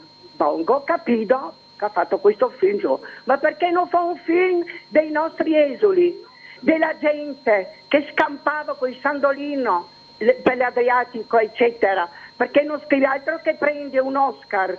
I nostri nonni, il mio marito era esule che si andava in campo profughi su in baracca, perché non scrivi un bel film? E lui c'è là, il capitano, un film, credo ben finché parla di queste cose, altro che correrà tutti qua. Ecco, questo mi domando, bisogna intervistare gente che ha passato, che era esuli, che ha sofferto. Mi sono nata sotto Mussolini e sono cresciuta sotto Tito e saprò qualcosa, per questo mi dà un fastidio sta roba. Bisogna scrivere la storia dei nostri esuli che ha sofferto le pene veramente. Ecco, questo mi domando. Buongiorno, scusi tanto. No, capisco perfettamente. In realtà il film, anche diciamo così di matrice hollywoodiana, c'è stato ed è Red Land, Rosso Istria. Abbiamo anche da mostrare quella che è, credo, la locandina all'epoca quando uscì nel 2018. Quindi un film è stato fatto anche a livello internazionale, oltre ai film italiani, le serie Rai, quindi è stato fatto. Dopodiché e qui mi metto, diciamo così, rimetto totalmente al giudizio di Umberto Bosazzi, che tra l'altro insomma è istriano d'origine, quindi insomma non ha nessun problema a dire se la storia è stata ripercorsa in modo corretto o meno. Bosazzi mi dice non era un granché bel film indipendentemente dal tema e quindi non è riuscito ad entrare. No, Io Capitano. Red Land. E quindi dice non è riuscito a entrare nelle candidature all'Oscar perché non è un bellissimo film, indipendentemente dal tema, ma il film è stato fatto. Non entro in critica cinematografica, mi affido bovinamente al buon Bosazzi. L'ho visto e anch'io ho nonni di Isola d'Istria, genitori di Isola d'Istria, quindi persone che hanno vissuto il dramma dell'esodo in prima persona. Io sono a conoscenza dei fatti che mi sono stati raccontati in prima persona. È sempre stato un fenomeno, al di là di questi ultimi anni, anche questo come dire, polvere da mettere sotto il tappeto, oppure da tirar fuori all'occorrenza in occasione delle elezioni politiche. Poi ripeto, non penso che Io Capitano abbia vinto l'Oscar, ha vinto forse Davide di Donatello, ne ha 27 mi pare di aver visto stamattina, insomma, però ripeto, ci sono state delle produzioni sul dramma degli esuli, poi anche a me devo dire Istria Rossa l'ho guardato, mi è piaciuto, ma come dire un po' come un pugno nello stomaco. Diciamo tra un buon film e un film da Oscar evidentemente ce ne passa, non per il tema ma per la qualità, del Schindler's film. List, insomma, ecco, è un filmone indipendentemente dall'orientamento politico. Dopodiché insomma ne parla casomai Bosazzi, io mi rimetto a lui. Telefonata. Pronto? Pronto? Carissimo, prego. È pronto, Max chiamo dal Carso. Ciao Max. Praticamente io inizio dicendo che noi siamo per l'integrazione dei immigrati, siamo per l'accoglienza, siamo per delle soluzioni molto concrete. La cosa che spostare il problema dai silos sul Carso, ho paura che diventa veramente una cosa di spostamento del problema dalla città al di fuori della città. Dunque io vorrei sentire veramente delle soluzioni concrete, c'è qualche idea sulle tempistiche. I nostri figli prendono il bus ogni giorno, il Carso è già messo male come trasporto, adesso se c'è un arrivo così importante previsto al Camposacro non so se lo conoscete, immagino che siete già passati di là, è piccolissimo, c'è una fermata singola e gli autisti al momento non si fermano quando trovano una fermata di bus che è completamente piena. Dunque c'è un problema serio da risolvere, bisogna dare delle garanzie, noi siamo per l'accoglienza, però se spostate il problema dai silos e poi li portate sul Carso con tutto il rispetto anche per il lato umano, per il lato sanitario, anche il lato sicurezza, immagino noi vediamo comunque le forze dell'ordine che girano ogni tanto, però la soluzione quotidiana non è assicurata. Vorrei sentire delle soluzioni concrete, non delle parole al vento, con tutto il rispetto. Vi saluto. Certo, grazie per il suo intervento molto pacato. Prego Vascotto. La soluzione in realtà lì non è un centro di stazionamento di migranti. Nell'ottica, diciamo, di risolvere il problema, loro dovrebbero rimanere lì 2 o 3 giorni, il tempo necessario ad essere identificati e poi essere ricollocati in altre regioni. Quindi questa sarebbe la funzione. Non è che diventerà un nuovo CPR di Gradisca, tanto per dirci. Però ripeto, il problema c'è, la soluzione va trovata, l'amministrazione ha trovato questa soluzione, adesso vedremo di attuarla nel miglior modo possibile. Allora, volevo ancora vedere, prima di chiudere, il servizio sulla visita del Papa per commentarlo insieme a Marco Vascotto. 7 luglio, grande appuntamento a Trieste per le settimane sociali dei cattolici, e poi va detto che è stato annunciato anche che il 3 aprirà l'evento il Presidente della Repubblica. Era noto da tempo che Papa Francesco avrebbe concluso domenica 7 luglio la 50ª edizione della Settimana Sociale dei Cattolici in Italia.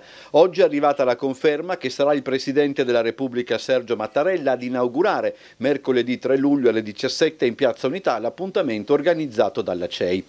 Stamani il Vescovo Trevisi, assieme a Monsignor Luigi Renna, Arcivescovo di Catania, Presidente del Comitato Organizzatore della settimana, e al Professor Giovanni Grandi, componente il Comitato Scientifico, ha fornito alcuni dettagli in più relativamente alla presenza a Trieste del Santo Padre, presenza di fatto concentrata nei luoghi e nei tempi per non affaticare eccessivamente Bergoglio. Ci troviamo in luglio e non sappiamo bene come sarà la temperatura, ma andare in giro per la città risultava poco sostenibile, insomma, attualmente, visto anche un po' la precarietà del Papa, che talvolta fa fatica per la voce e così via.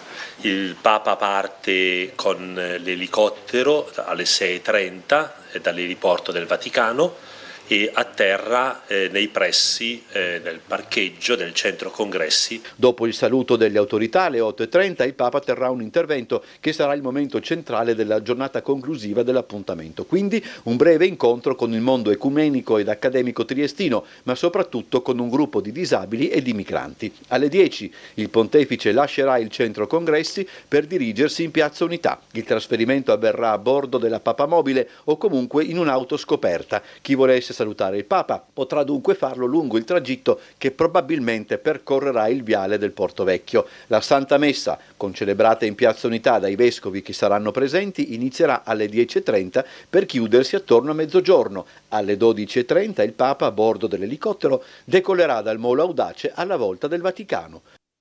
Allora Vascotto, un grandissimo appuntamento per la città, ci sarà il momento in Portovecchio, ci saranno tanti incontri anche con delegazioni di disabili e di migranti, ci sarà il passaggio verso Piazza dell'Unità con un'auto scoperta e poi la messa in Piazza dell'Unità, insomma, attesa da tantissimi fedeli. Devo dire, se avrò la possibilità cercherò ovviamente di essere presente, sono cristiano cattolico frequentante, e una grandissima occasione per la città avere il Papa, il Presidente della Repubblica, devo dire la verità, dà lustro alla nostra città, quindi un evento veramente straordinario. Io non mi ricordo quanti anni fa Papa Wojtyła, forse addirittura nel 92, può essere quasi più di 30 anni fa la visita del precedente pontefice. Sì. Benedetto XVI mi pare non sia mai venuto a Trieste, quindi sicuramente un evento unico per la nostra città. Certo. Allora, 30 anni fa, sì, effettivamente Papa Wojtyła a Trieste. Abbiamo ancora una telefonata, la sentiamo prima di lasciare andare Vascotto. Pronto? Pronto? Sì, prego. Buongiorno, sono Francesco da Trieste, saluti a lei e al suo ospite. Sì. Ancora dobbiamo parlare della situazione extracomunitaria, ma ci vogliamo rendere conto che il problema è a livello nazionale e non a livello di Trieste. Noi siamo... Pronto? Sì, prego. Sì. Noi siamo una goccia in un oceano, cioè, cerchiamo di capire questa storia qua, parliamo di integrazione di cose. Guardate che in altri paesi europei, dove i famosi si sono integrati, hanno commesso una serie di delitti di terza e quarta generazione, che questi non si integreranno mai in Europa, hanno dei problemi e di conseguenza se li trascineranno i problemi. Non è che noi continuiamo a parlare di Trieste, è un discorso veramente pesante e problematico a livello nazionale. Alla Silos non va nessuno a parcheggiare perché è in condizione di sicurezza pericolosissime. Qua parcheggi la macchina e ti trovi 1, 2, 3 persone che ti assaltano addosso, c'è una situazione veramente drammatica. Allora cerchiamo un po' di andare avanti, cerchiamo di capirci, cerchiamo di aiutarci, però tenendo presente questa situazione che non è a livello di Trieste soltanto, ma è a livello, ripeto, nazionale. Grazie per l'attenzione, buongiorno a tutti. Grazie, risposta breve di Vascotto? No, l'ho già detto, sì, non è un problema di amministrazione comunale, c'è un problema a livello, ma neanche nazionale, sovranazionale, un problema che va gestito a livello europeo, a livello anche di Organizzazione delle Nazioni Unite. Ecco, Garrone per Io Capitano ha vinto il David di Donatello, non l'Oscar, precisiamo. Quindi un premio italiano, non un premio diciamo, internazionale. Non l'Oscar. Comunque glielo auguriamo. Grazie a Vascotto per essere stato con noi. Ci fermiamo un attimo per la pubblicità. Tra qualche istante ci sarà con noi Luca Bressan del Partito Democratico.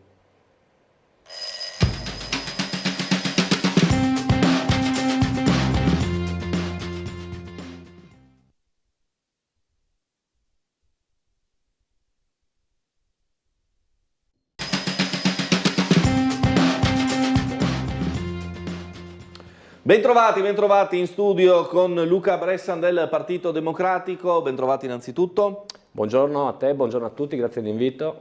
Giro subito a Bressan il tema che ha un po' caratterizzato la prima parte di trasmissione in larga parte, ovvero questo problema parcheggi in città, in particolare quello del Silos che viene scarsamente utilizzato. Ieri quando abbiamo realizzato il servizio c'era una coda incredibile di macchine sulle rive e c'erano 605 posti liberi. Ci sono vari aspetti, probabilmente il tema di alcuni navigatori che non ne danno la localizzazione e per i locali temi che sono stati sollecitati in puntata. Detto questo, c'è una vera e propria invasione in questo momento di turisti. Sì, diciamo che almeno anche delle osservazioni mie, anche segnalazioni che ricevo, rispetto anche allo scorso anno dove magari in zone della città non si vedevano parcheggiate molte auto di targa straniera, quest'anno è così, basta fare a prova di verifica, semplicemente andare sui posti già a pagamento delle rive. Credo che così indicativamente, solo guardando la provenienza del target, sia quasi un 40% praticamente di auto straniere. Questo è ovvio che in una città che già di per sé ha un problema comunque dei parcheggi che è storico, crea ancora più disagio. Quindi bisognerebbe trovare la soluzione, che è quello che dicevate anche voi, ovviamente, che soprattutto i turisti, perché utilizzassero parcheggi di cintura, di fatto dovrebbe essere come una ZTL per residenti e per chi ha necessità il centro storico, anche per una questione ambientale, se ci pensiamo, nel senso che anche io ieri per cercare un parcheggio, comunque chi non ha dove parcheggiare ci vogliono anche 20 minuti, ci possono volere anche di più, dico. E ovviamente hai un'auto che gira senza alcuna motivazione reale, nel senso che di fatto è già magari nelle vicinanze di casa e quindi inquina, consuma, ed è qualcosa che probabilmente andrebbe evitato anche per quella ragione là. E quindi penso che la cosa migliore sarebbe trovare delle forme di tutela per chi utilizza quei posti per necessità più vitali, che possono essere il fatto di risiedere in quella zona o di lavorare. Il turista che viene qua per visitare la città ha dei tempi differenti rispetto a chi la vive per motivi di lavoro, comunque ci risiede, quindi di fatto deve fare delle cose che non sono puro piacere. Venendo qua per piacere può permettersi ovviamente anche di girare più a piedi, di prendersi dei tempi differenti, e quindi bisogna puntare sul fatto che sia più i turisti a fare questo scatto di vivibilità per la città. Credo che questo sia il concetto base e sul quale bisognerebbe vedere un impegno dell'amministrazione. Ecco, so che c'è anche il tema di Roiano, per esempio sul fronte del nuovo parcheggio che verrà, diciamo così, varato con tutto il tema dell'asilo, della piazza, no? Sì, è più il tema dell'asilo, perché diciamo che il parcheggio, tutto sommato, alla fine è ovvio che stiamo parlando di necessità di questo tipo. Ovviamente penso che anche la cittadinanza accoglie positivamente tutto ciò che può dare una mano, anche perché anche a Roiano la situazione è molto congestionata. Credo che chi ha avuto modo di andarci non è un'area facile per trovare parcheggio.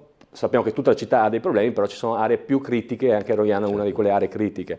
Su invece l'asilo c'è un interesse. Anche noi abbiamo avuto in circoscrizione in quarta giovedì un'audizione con i sindacati, i quali portano ovviamente delle criticità che ci sono su questo intervento. Di fatto abbiamo una situazione dove il comune si è curato di risistemare un immobile e dopo aver fatto questo sta valutando sta spingendo sulla mera considerazione di tipo economico per l'esternalizzazione praticamente del servizio, dando una concessione a cooperative che si dovranno curare quindi di tutta l'organizzazione, sia diciamo didattica ma anche, come si può dire, più logistica dell'asilo, e questo comporta anche criticità dal punto di vista salariale, perché ovviamente oggi chi è assunto per il comune e ha dei ruoli all'interno dell'educazione, quindi il personale educativo del comune ha delle tutele differenti rispetto a chi sarà assunto in quella struttura là, e parlano per esempio che i sindacati di un 300-400 euro a busta paga. Questo è un problema sia per i lavoratori ma anche un problema per il servizio, perché se ci pensiamo c'è meno interesse anche a lavorare in quell'asilo là, nel senso che rischia di diventare un asilo dove non c'è una continuità didattica, che è una cosa anche importante, sia perché il personale interessa a trovare posti di lavoro meglio retribuiti, e sia perché alla fine di fatto tutti gli oneri di assunzione del personale sono in capo a una cooperativa, quindi non c'è quel controllo che ci sarebbe se fosse direttamente il comune a farsene carico. Quindi cos'è la criticità? È che si rischia di avere un servizio peggiore, perché ovviamente le condizioni anche del lavoro sono peggiori e magari non garantisca quella continuità che è fondamentale, nel senso parliamo sempre di un inizio per i ragazzi di un processo educativo, cioè di una prima fase del processo educativo.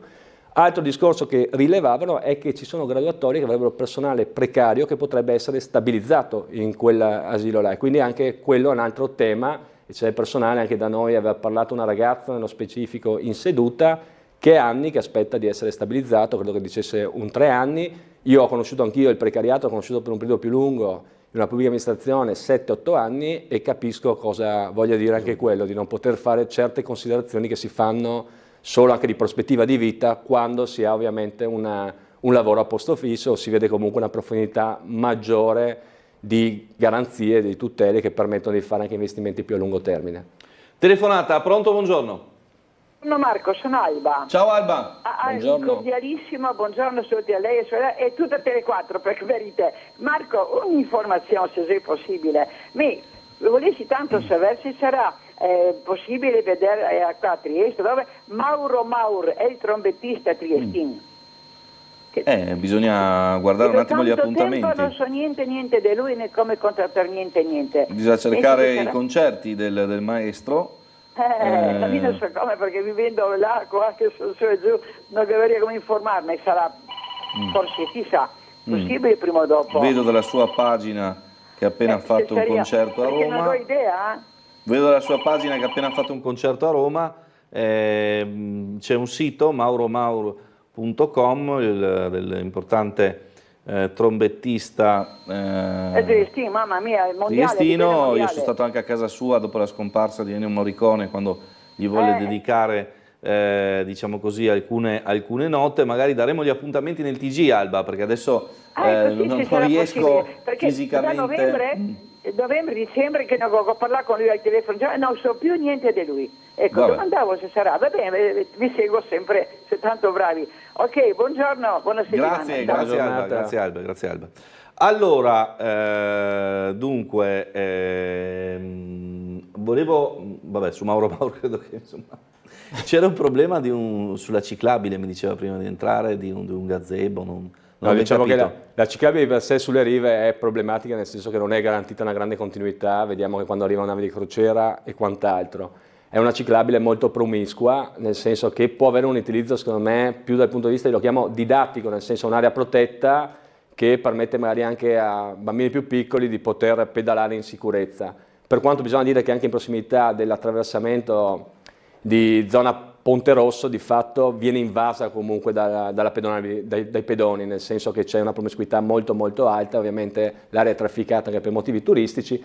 Poi c'è stato con l'iniziativa di questi giorni, che c'è il fine settimana, quindi c'è stata una posa di gazebo, e di fatto per far vedere la scarsa attenzione, credo anche a livello di amministrazione, il fatto che sia già di per sé inefficiente, era stato proprio posizionato sopra un doppio gazebo praticamente. Cioè se aveva l'immagine, tu arrivavi in ciclabile e continuavi, ti trovavi di fronte il gazebo, dovevi entrare dentro il gazebo, ovviamente in bici non lo potevi fare a piedi, quindi faceva capire già che questa ciclabile di per sé nasce, diciamo, un po' disgraziata. Poi bisogna dire che l'organizzazione ha avuto l'idea simpatica, perlomeno essendo doppio il gazebo, di togliere la pavimentazione nella parte dove c'era la ciclabile, quindi in corrispondenza ciclabile, e quindi è stato il gazebo, c'è un po' di tunnel adesso praticamente, si può fermare qualora piovesse con la bici, no? Per esempio all'asciutto, e poi si può anche usufruire probabilmente di una birra o qualcosa, una sosta riparata, anche col sole se è caldo, e si può anche bere qualcosa, quindi è stata anche una cosa simpatica, conclusa con un po' di tipico Morbin triestino, credo anche, quindi quello è divertente, è stato sicuramente. Allora, sentiamo ancora una telefonata, buongiorno. Prego. Buongiorno. Prego signora. Buongiorno. In onda. Sono Pamela, buongiorno. Ciao, Pamela. Chiamavo solo per dare un'informazione per quanto riguarda un film indipendente che è da fine febbraio che sta circolando nei cinema e ha avuto un grandissimo riscontro. È un film documentario riguardante praticamente l'industria della carne e come influenza le scelte politiche. E parla esattamente del caso dell'europarlamentare Paolo De Castro, che lo fa capire molto bene praticamente. Nel film Food for Profit hanno svelato praticamente il legame tra la politica e gli allevamenti intensivi grazie a un lobbista che si è prestato a fare le registrazioni di nascosto con gli altri europarlamentari in modo da far conoscere effettivamente dove vanno a finire tutti i nostri finanziamenti riguardante proprio finanziamenti pubblici, i nostri soldi. E volevo informare che domani Report lo farà vedere. Farà vedere questo film che si chiama Food for Profit. Chi fosse interessato, guardatelo. Io non so se lei, Marco, l'ha visto, però mi creda, è impressionante. Impressionante veramente vedere come siamo in balia di un mercato dell'alimentazione che non ha scrupoli e questo film lo sta facendo vedere. Quindi per chi fosse interessato, domani sera la puntata di Report che inizia alle 8:55, poi non so se lo faranno vedere immediatamente dopo, però vale la pena guardarlo perché fino all'altro ieri era al cinema ed era solo al cinema grazie ai cittadini che lo stavano richiedendo perché nessuno l'ha voluto finanziare. Bene, grazie della Quindi sua è un film molto segnalazione. importante. Grazie mille, buona giornata. Credo che da quello che ho capito l'ha visto. No, volevo andarlo a vedere, quindi l'informazione è utile per quello. So che lo faceva un bar, ho visto che faceva una proiezione credo il 7 maggio se non sbaglio, quindi facevano ancora. Era stato al cinema sicuramente, non moltissimo, però c'era stato. Diciamo che la remora solo di andarlo a vedere che deve essere molto forte, immagino, si capiva, nel senso che se non un'inchiesta su quello mostrerà il livello di sfruttamento probabilmente che c'è e come viene anche allevata la carne che mangiamo, quindi da quel punto di vista può essere magari diciamo abbastanza forte per contenuti, penso la signora evidenziava anche quello. Certo, ci fermiamo un istante per la pubblicità, torniamo tra poco sempre qui in diretta a Sveglia Trieste.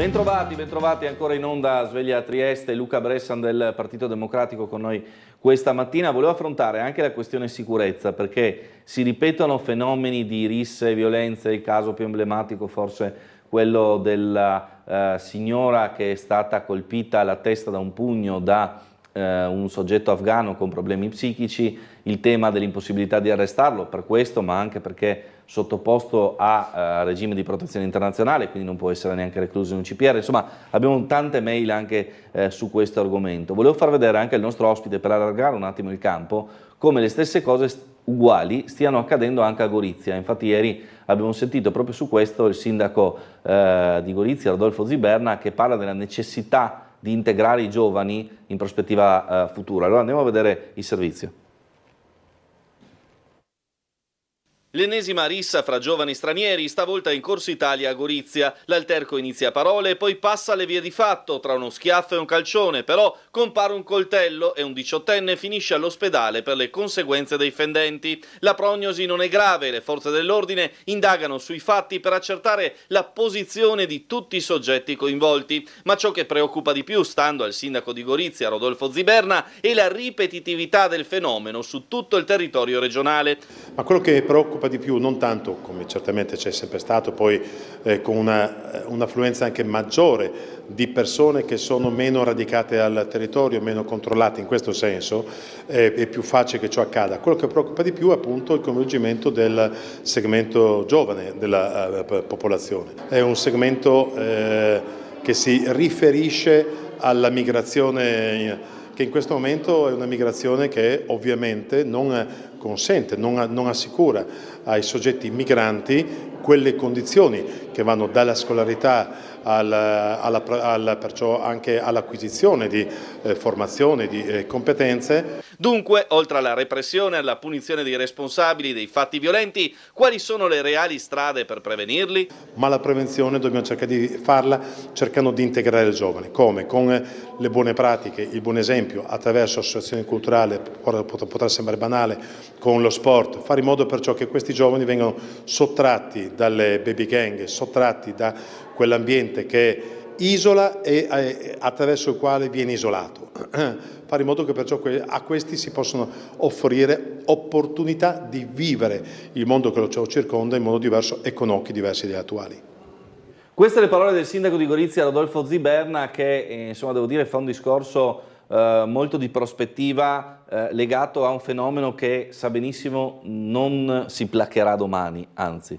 Sì, però diciamo molto più maturo il discorso fatto in questi termini, nel senso che penso che siano anche dei termini nei quali mi riconosco anch'io e probabilmente anche la parte politica nostra, come l'investimento sia a lungo termine per alla fine cercare di integrare attraverso quelli che poi possono essere strumenti di associazionismo, lo sport, dare la garanzia di un'educazione, no? Che permetta di entrare nella cultura, nel nostro modello culturale. Questo sicuramente è un discorso serio. Il problema è che si aumentano i fatti di cronaca legati, diciamo, a questi episodi di violenza, lo è anche a Trieste. Credo che 10 anni fa fosse impossibile riscontrare tutti gli episodi che si vedono ora. In parte, bisogna ammetterlo, sono dovuti anche a flussi migratori, nel senso che c'è una quota anche di quello sicuramente, però è brutto constatare come alcuni partiti abbiano soffiato sul problema e promesso soluzioni completamente diverse da quelle che prospettano le dichiarazioni del sindaco Ziberna, nel senso che avevano detto che il problema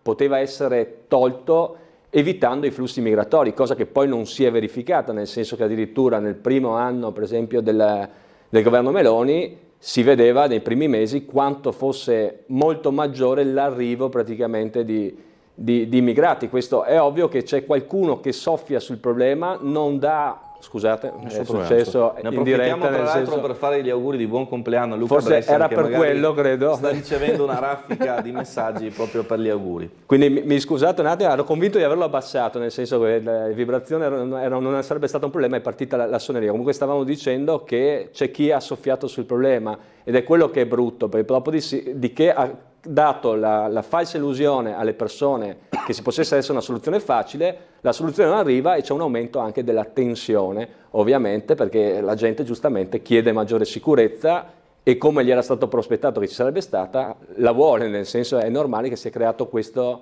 distonia e quindi buone le parole sicuramente del sindaco Ziberna, che le condivido e le trovo molto, molto in linea con quello che penso anch'io.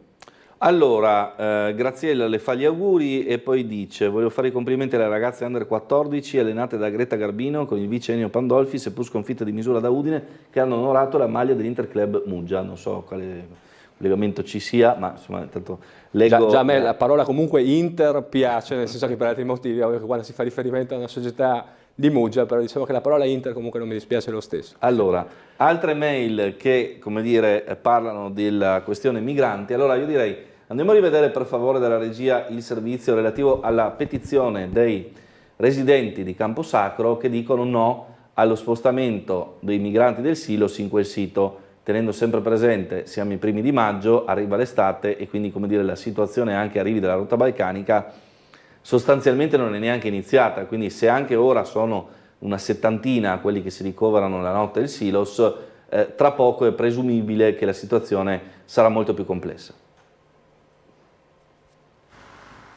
Il trasferimento dei migranti del Silos ai campo scout di Camposacro non sa da fare, e questo è il senso di una petizione con 54 firmatari, sostanzialmente la metà dei residenti della frazione Carsica, che si oppongono all'operazione che verrà fatta scattare appena completata la compravendita dell'edificio di proprietà di Coop Alleanza. Si pensava prima dell'estate, ma ora i tempi sembrano potersi allungare. A sollecitare la raccolta firme non è solo la privazione di spazi di aggregazione ai giovani scout, ma la paura dell'effetto che la localizzazione dei migranti avrebbe, anzi ha già avuto in quel sito, utilizzato ora dalla comunità La Fonte per l'accoglienza di minori. Il riferimento è all'estate 2020, quando il Ministero degli Interni decise, di fronte all'emergenza arrivi dalla rotta balcanica, di collocarvi una tendopoli.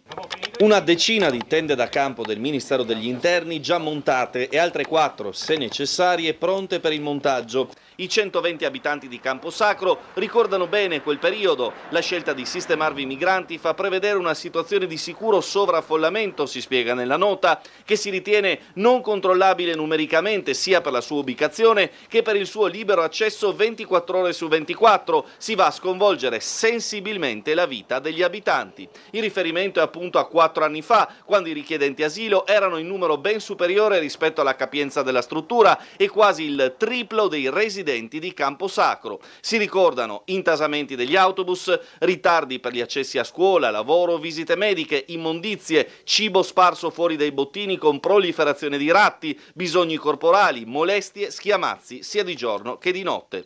Tra gli altri episodi segnalati anche i furti nel supermercato Prospicente, fatto documentato all'epoca della nostra emittente, in un contesto in cui si teme anche per le abitazioni private. Tutto ha un limite, spiegano, abbiamo diritto di vivere senza paure.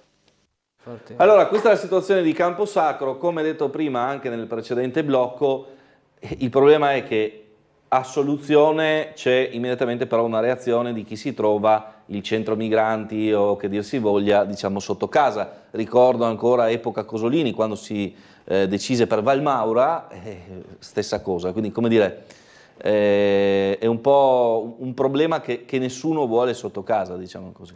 Ciò che in parte è anche tipo di soluzione probabilmente, nel senso che se la concentrazione c'è, in questo caso poi abbiamo una concentrazione di un certo numero di persone, quindi già un primo problema, che poi si va a scontrare anche sul fatto che i residenti dell'area sarebbero quasi in forma minore, o perlomeno paritaria con chi entra. È difficile anche fare un'integrazione, nel senso che è una comunità troppo ampia rispetto a quello che può assorbire anche quell'area, quindi questa è una considerazione in più, però diciamo che in partenza c'è anche il problema di pensare a fare delle aree con alta concentrazione probabilmente di immigrati, nel senso che quello è anche l'errore, diciamo che finché si pensa a interventi più diluiti sul territorio, magari anche in piccole, come era fatto con l'accoglienza diffusa, quello permette di avere un monitoraggio superiore di chi è ospitato e anche forse più canali di, come si può dire, di reale integrazione, che è un po' quello che diceva anche il sindaco Ziberna prima, nel senso, per tornare alle sue parole, quindi dare realmente un'offerta di integrazione a queste persone, perché di fatto il problema non lo risolviamo in altri modi, nel senso non si riesce a non farli arrivare, perché se abbiamo, diciamo, governano a tutti i livelli forze politiche che hanno fatto la loro campagna affermando che si poteva non farli arrivare, ricordiamo i famosi blocchi navali o cose di questo genere, quindi l'abbiamo dal comune fino a livello nazionale e il problema c'è ancora, vuol dire che non si riesce a impedire che arrivino. A quel punto, siccome non si riesce a impedire che arrivino, l'unico ragionamento serio che si può fare è capire come si può fare un'integrazione senza creare il disagio. Diciamo che forti concentrazioni di persone, anche culturalmente diversi, sicuramente non è il metodo migliore, credo. Questo lo si vede, per esempio, è diversa la situazione, nel senso che è diversa anche la tipologia probabilmente di persona che immigra, ma anche per esempio a Monfalcone, ma la difficoltà che c'è perché c'è una comunità molto ampia di persone con le loro magari tradizioni culturali rispetto a fronte anche della gente che c'era prima in quella città. E là il problema è diverso completamente, si diceva, perché comunque queste persone arrivano per motivi di lavoro, arrivano probabilmente anche per le condizioni salariali che vengono date a loro, sono di livello più basso, quindi non ci sono, diciamo, cittadini italiani che lavorerebbero nella nautica, in particolare perché vengono per quello a quelle condizioni di lavoro, però tutte le altre concentrazioni di persone che culturalmente sono differenti è ovvio che creano della tensione, quindi bisognerebbe capire come gestire in con un'accoglienza più diffusa, in numeri ridotti, per fare percorsi reali di integrazione su quali bisogna però investire, nel senso che la soluzione purtroppo di non far arrivare non c'è, perché abbiamo al governo chi ha prospettato quello per anni. Allora, c'è una telefonata, la sentiamo, pronto? Sì, pronto, buongiorno. Buongiorno, prego. Buongiorno. Parlando di integrazione, loro sono due parole. Sì, certo. E loro non vogliono essere integrati. Possiamo parlare fino a quando vogliamo. Non lo vogliono. Arrivederci. Grazie per il suo intervento, e questa è un'altra, diciamo così, nel senso, dovrebbe dirlo anche allora al sindaco Ziberna, che si trova a governare e ha parlato di quello, nel senso, chi governa i territori, si trova poi il problema reale e lo deve affrontare, alla fine la soluzione che prospetta è quella, perché arrivano comunque, cioè quello è il discorso, stanno arrivando, nel senso che chi è al governo ha detto che non sarebbero più arrivati, però mi pare di vedere che probabilmente i numeri sono anche in aumento. Quindi questa risposta qua non è una risposta, nel senso, non si possono integrare, non è una risposta, perché il problema resta là. E lo abbiamo noi in casa con le tensioni che può causare, quindi mi pare una risposta, sì, facile dirlo, ma alla fine poi il problema resta là e può creare anche delle tensioni, come lo crea in alcuni casi. Allora, abbiamo una vignetta anche in questo blocco di Sveglia Trieste del nostro Marco Englaro. Risolto il problema dei parcheggi e dei bagni, 5 euro di ticket e parcheggi e te puoi fare anche pipì dal molo. Vabbè, anche questa non male questa mattina, per l'amor di Dio non fatelo, per l'amor di Dio non fatelo. Ok, un istante di pubblicità, torniamo tra poco.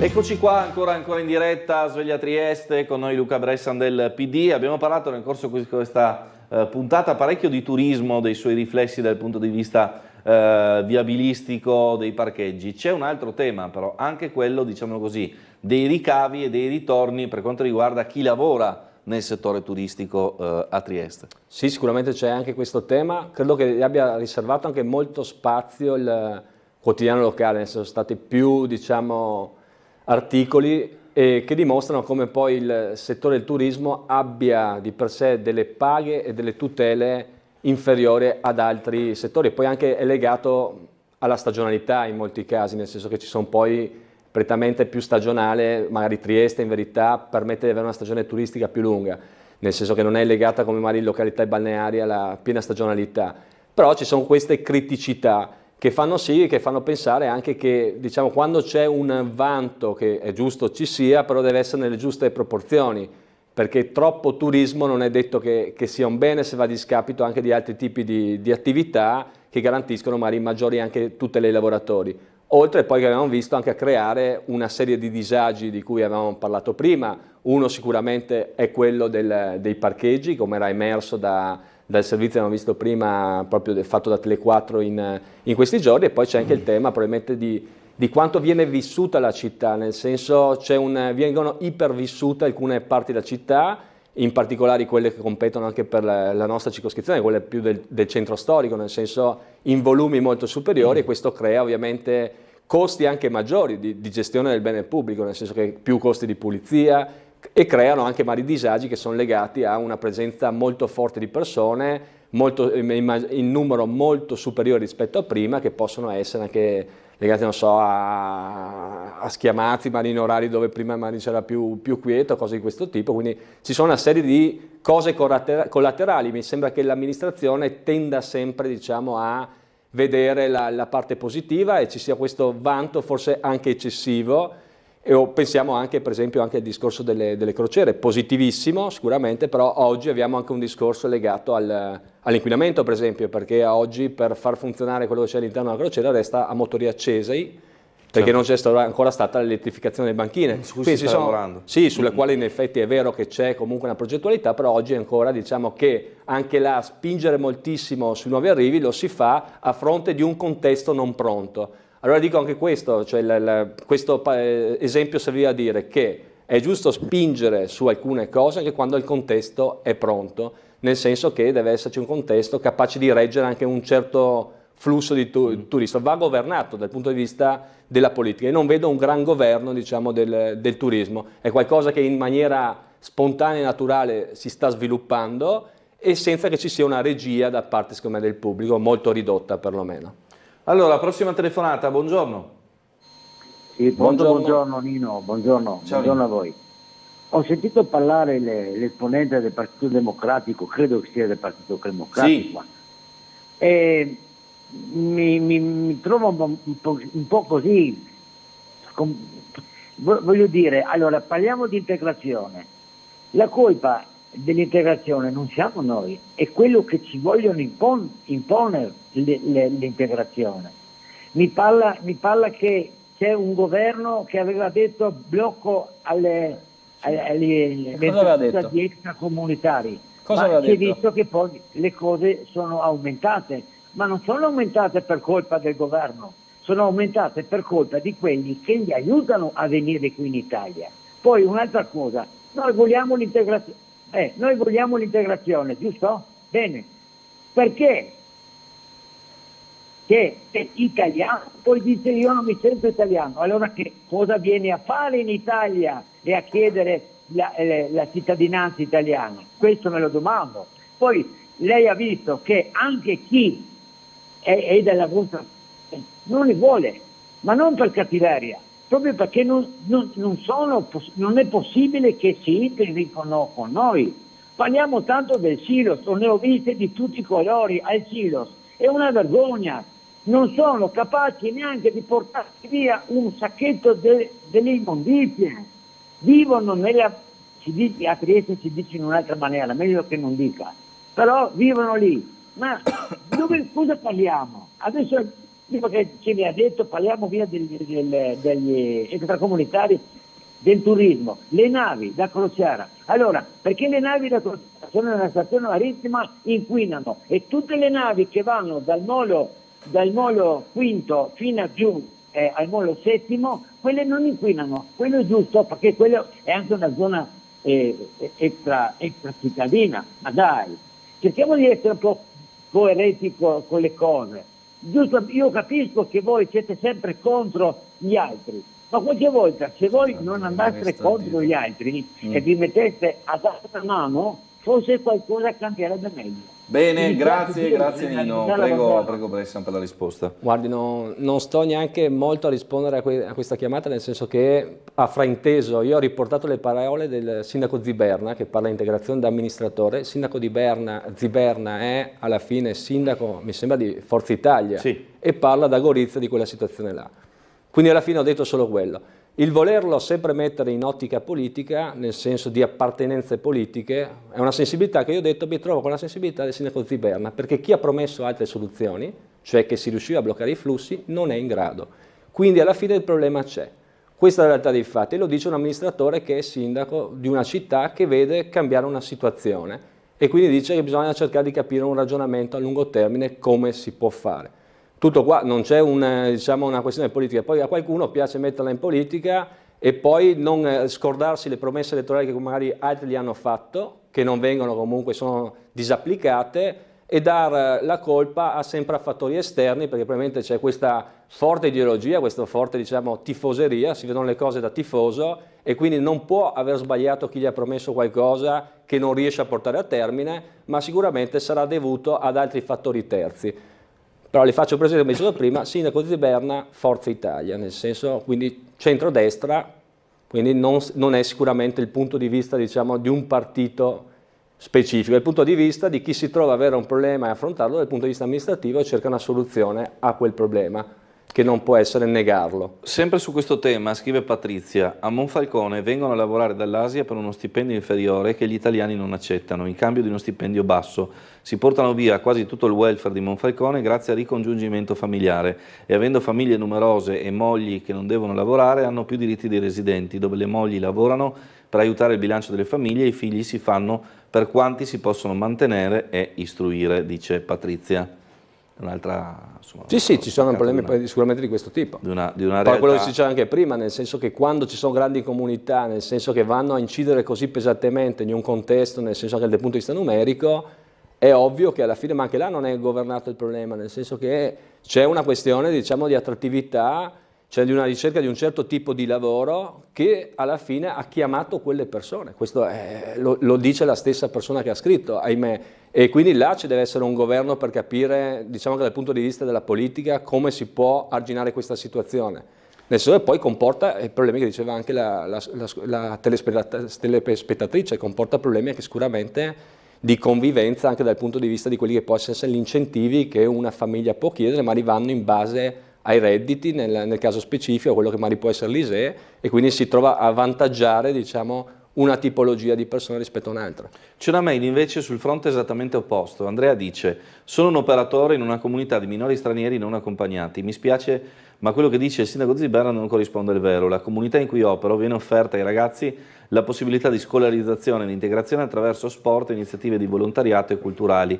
I ragazzi non sono interessati, rifiutano qualunque cosa, lo dicono in maniera chiara di non volersi integrare ma di essere venuti in Italia per andare a delinquere. Solo rari i casi in cui i ragazzi sono predisposti alle ferme formative.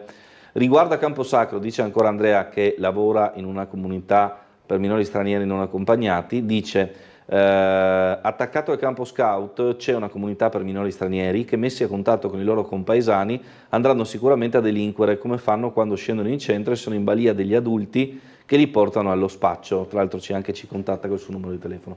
Questa è, diciamo così, la mail che ci arriva da una persona che vedo dalla mail, quindi non ho dubbi sulla veridicità, lavora all'interno, diciamo, del sistema, diciamo così. E anche questo è uno spaccato che, insomma, vi forniamo. Sì, è giusto dare tutti i punti di vista, nel senso è corretto quello, ma neanche il fatto che voi abbiate un recapito può essere un modo anche di andare ad approfondire. Esatto, ovviamente immagino che per voi sia un interesse anche dal punto di vista giornalistico. E infatti proprio così, perché ci ha mandato il numero di telefono, quindi ci parleremo. Pronto, buongiorno? Buongiorno. Buongiorno. Prego signora. Sono Esther. Sì. Volevo parlare col signore, mi scusi, lei è il Partito Democratico, ma non siete voi che avete fatto la campagna di accoglienza, poveri, vengono... Niente, dobbiamo tenerli tutti. Ma mi scusi, e adesso sta dicendo che no, non è giusto. Siete unni, li prendiamo, non li prendiamo, cioè secondo le giornate siete, sì li prendiamo, perché mi scusi, ha telefonato uno che dovevano mandare quelli dove a Basovizza, dove... Camposacro. So. Ecco, mi scusi. Sì, Prosecco, insomma, lei. A Prosecco. Allora, io sono per l'accoglienza, mi scusi, mi sembra di vedere, di sentire, io sono per l'accoglienza, ma che non vengano qui. Ma mi scusi, ma ci prendono in giro? Ma ci stanno, prendi per i fondelli? Allora, se siete per l'accoglienza, accoglieteli. Caspita, e voi... Ognuno del Partito Democratico, di quelli che li vogliono, uno a casa propria, vedrà che bene staremo. Buona giornata. Va bene, grazie signora. Altro, io parlo a titolo personale, nel senso questa, come si può dire, questa foga che hanno alcune persone di collocare, diciamo, all'interno di un contenitore le persone, non la capisco, nel senso questo vedere le cose sempre in chiave politica.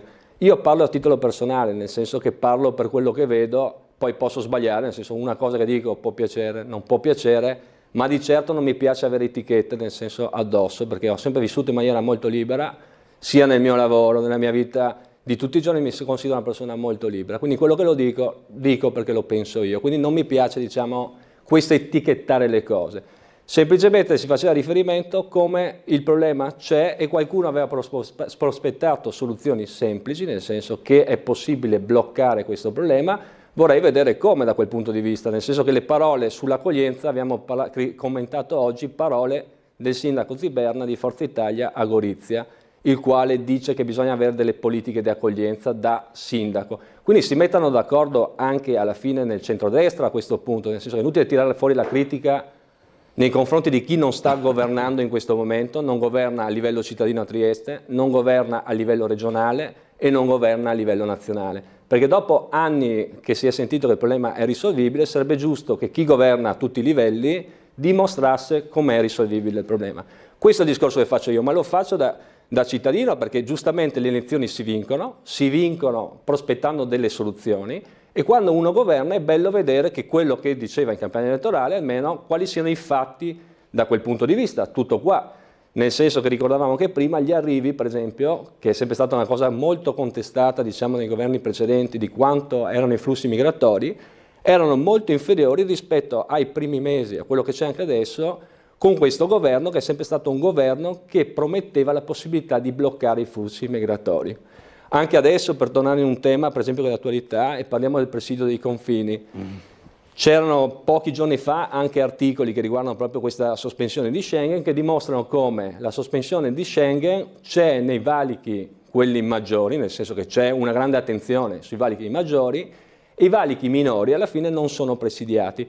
Quindi esiste tutta una retorica alla fine sull'immigrazione che non trova corrispondenza nei fatti, ed è quello che mi preoccupa, nel senso che tu mi puoi dire che vuoi rendere impermeabili i confini, lo voglio vedere fare, però nel senso, dal punto di vista, dopo che tu me l'hai promesso, io per primo, dico come persona che osserva, voglio vedere che quello che hai promesso lo stai mettendo in atto, e non che siano soluzioni di questo tipo, perché anche adesso sospensione di Schengen, grande cura sui valichi, quelli maggiori, disagio ovviamente per le persone che normalmente attraversano quei valichi, che sono probabilmente persone che non fanno traffici illeciti, perché sanno anche che c'è un presidio, quindi non cercheranno quella soluzione là, e praticamente nessun presidio dei valichi, quelli minori. Quello per me non è una soluzione di problema, ma lo dico come persona, nel senso che osserva i fatti, quindi non mi piace vedermi, diciamo, addossare etichette che alla fine non hanno senso di esistere nell'opinione che io esprimo, che esprimo da cittadino che osserva le cose, alla fine con un occhio anche tenendo conto di quelle che sono, magari un occhio più politico sì, ma nel senso che tengo conto anche del pregresso, cerco di tenere conto di cosa viene promesso e poi qual è lo stato dei fatti, tutto qua, niente di più. Bene, abbiamo ancora una chiamata, pronto? Pronto? Pronto, buongiorno? Pronto? Buongiorno. Niente, vabbè, non riusciamo a metterci in collegamento con questo amico. So che invece c'è ancora una, diciamo così, mozione, se non sbaglio, che è in animo di portare avanti per la sterilizzazione dei piccioni che stanno creando più di qualche problema in diverse aree della città dove, diciamo, sono aumentati di misura a dismisura, diciamo così. Sì, c'è un aumento, diciamo, considerazioni, ovviamente questo è un problema più di costume, se vogliamo anche leggero, nel senso che è un problema però che c'è, in particolare sono gli esercenti, nel senso che c'è anche un'aggressività maggiore, si vede, basta che alla fine guardare quando qualcuno si alza magari dal dehors di un pubblico esercizio, e molto spesso quelli che magari sono le cose che ci sono da mangiare, o comunque qualcosa che ci può essere sul tavolo, attira i volatili. I piccioni ovviamente sono anche portatori, comunque diciamo che igienicamente non è che sia positivo che ci sia una grande presenza di questi volatili.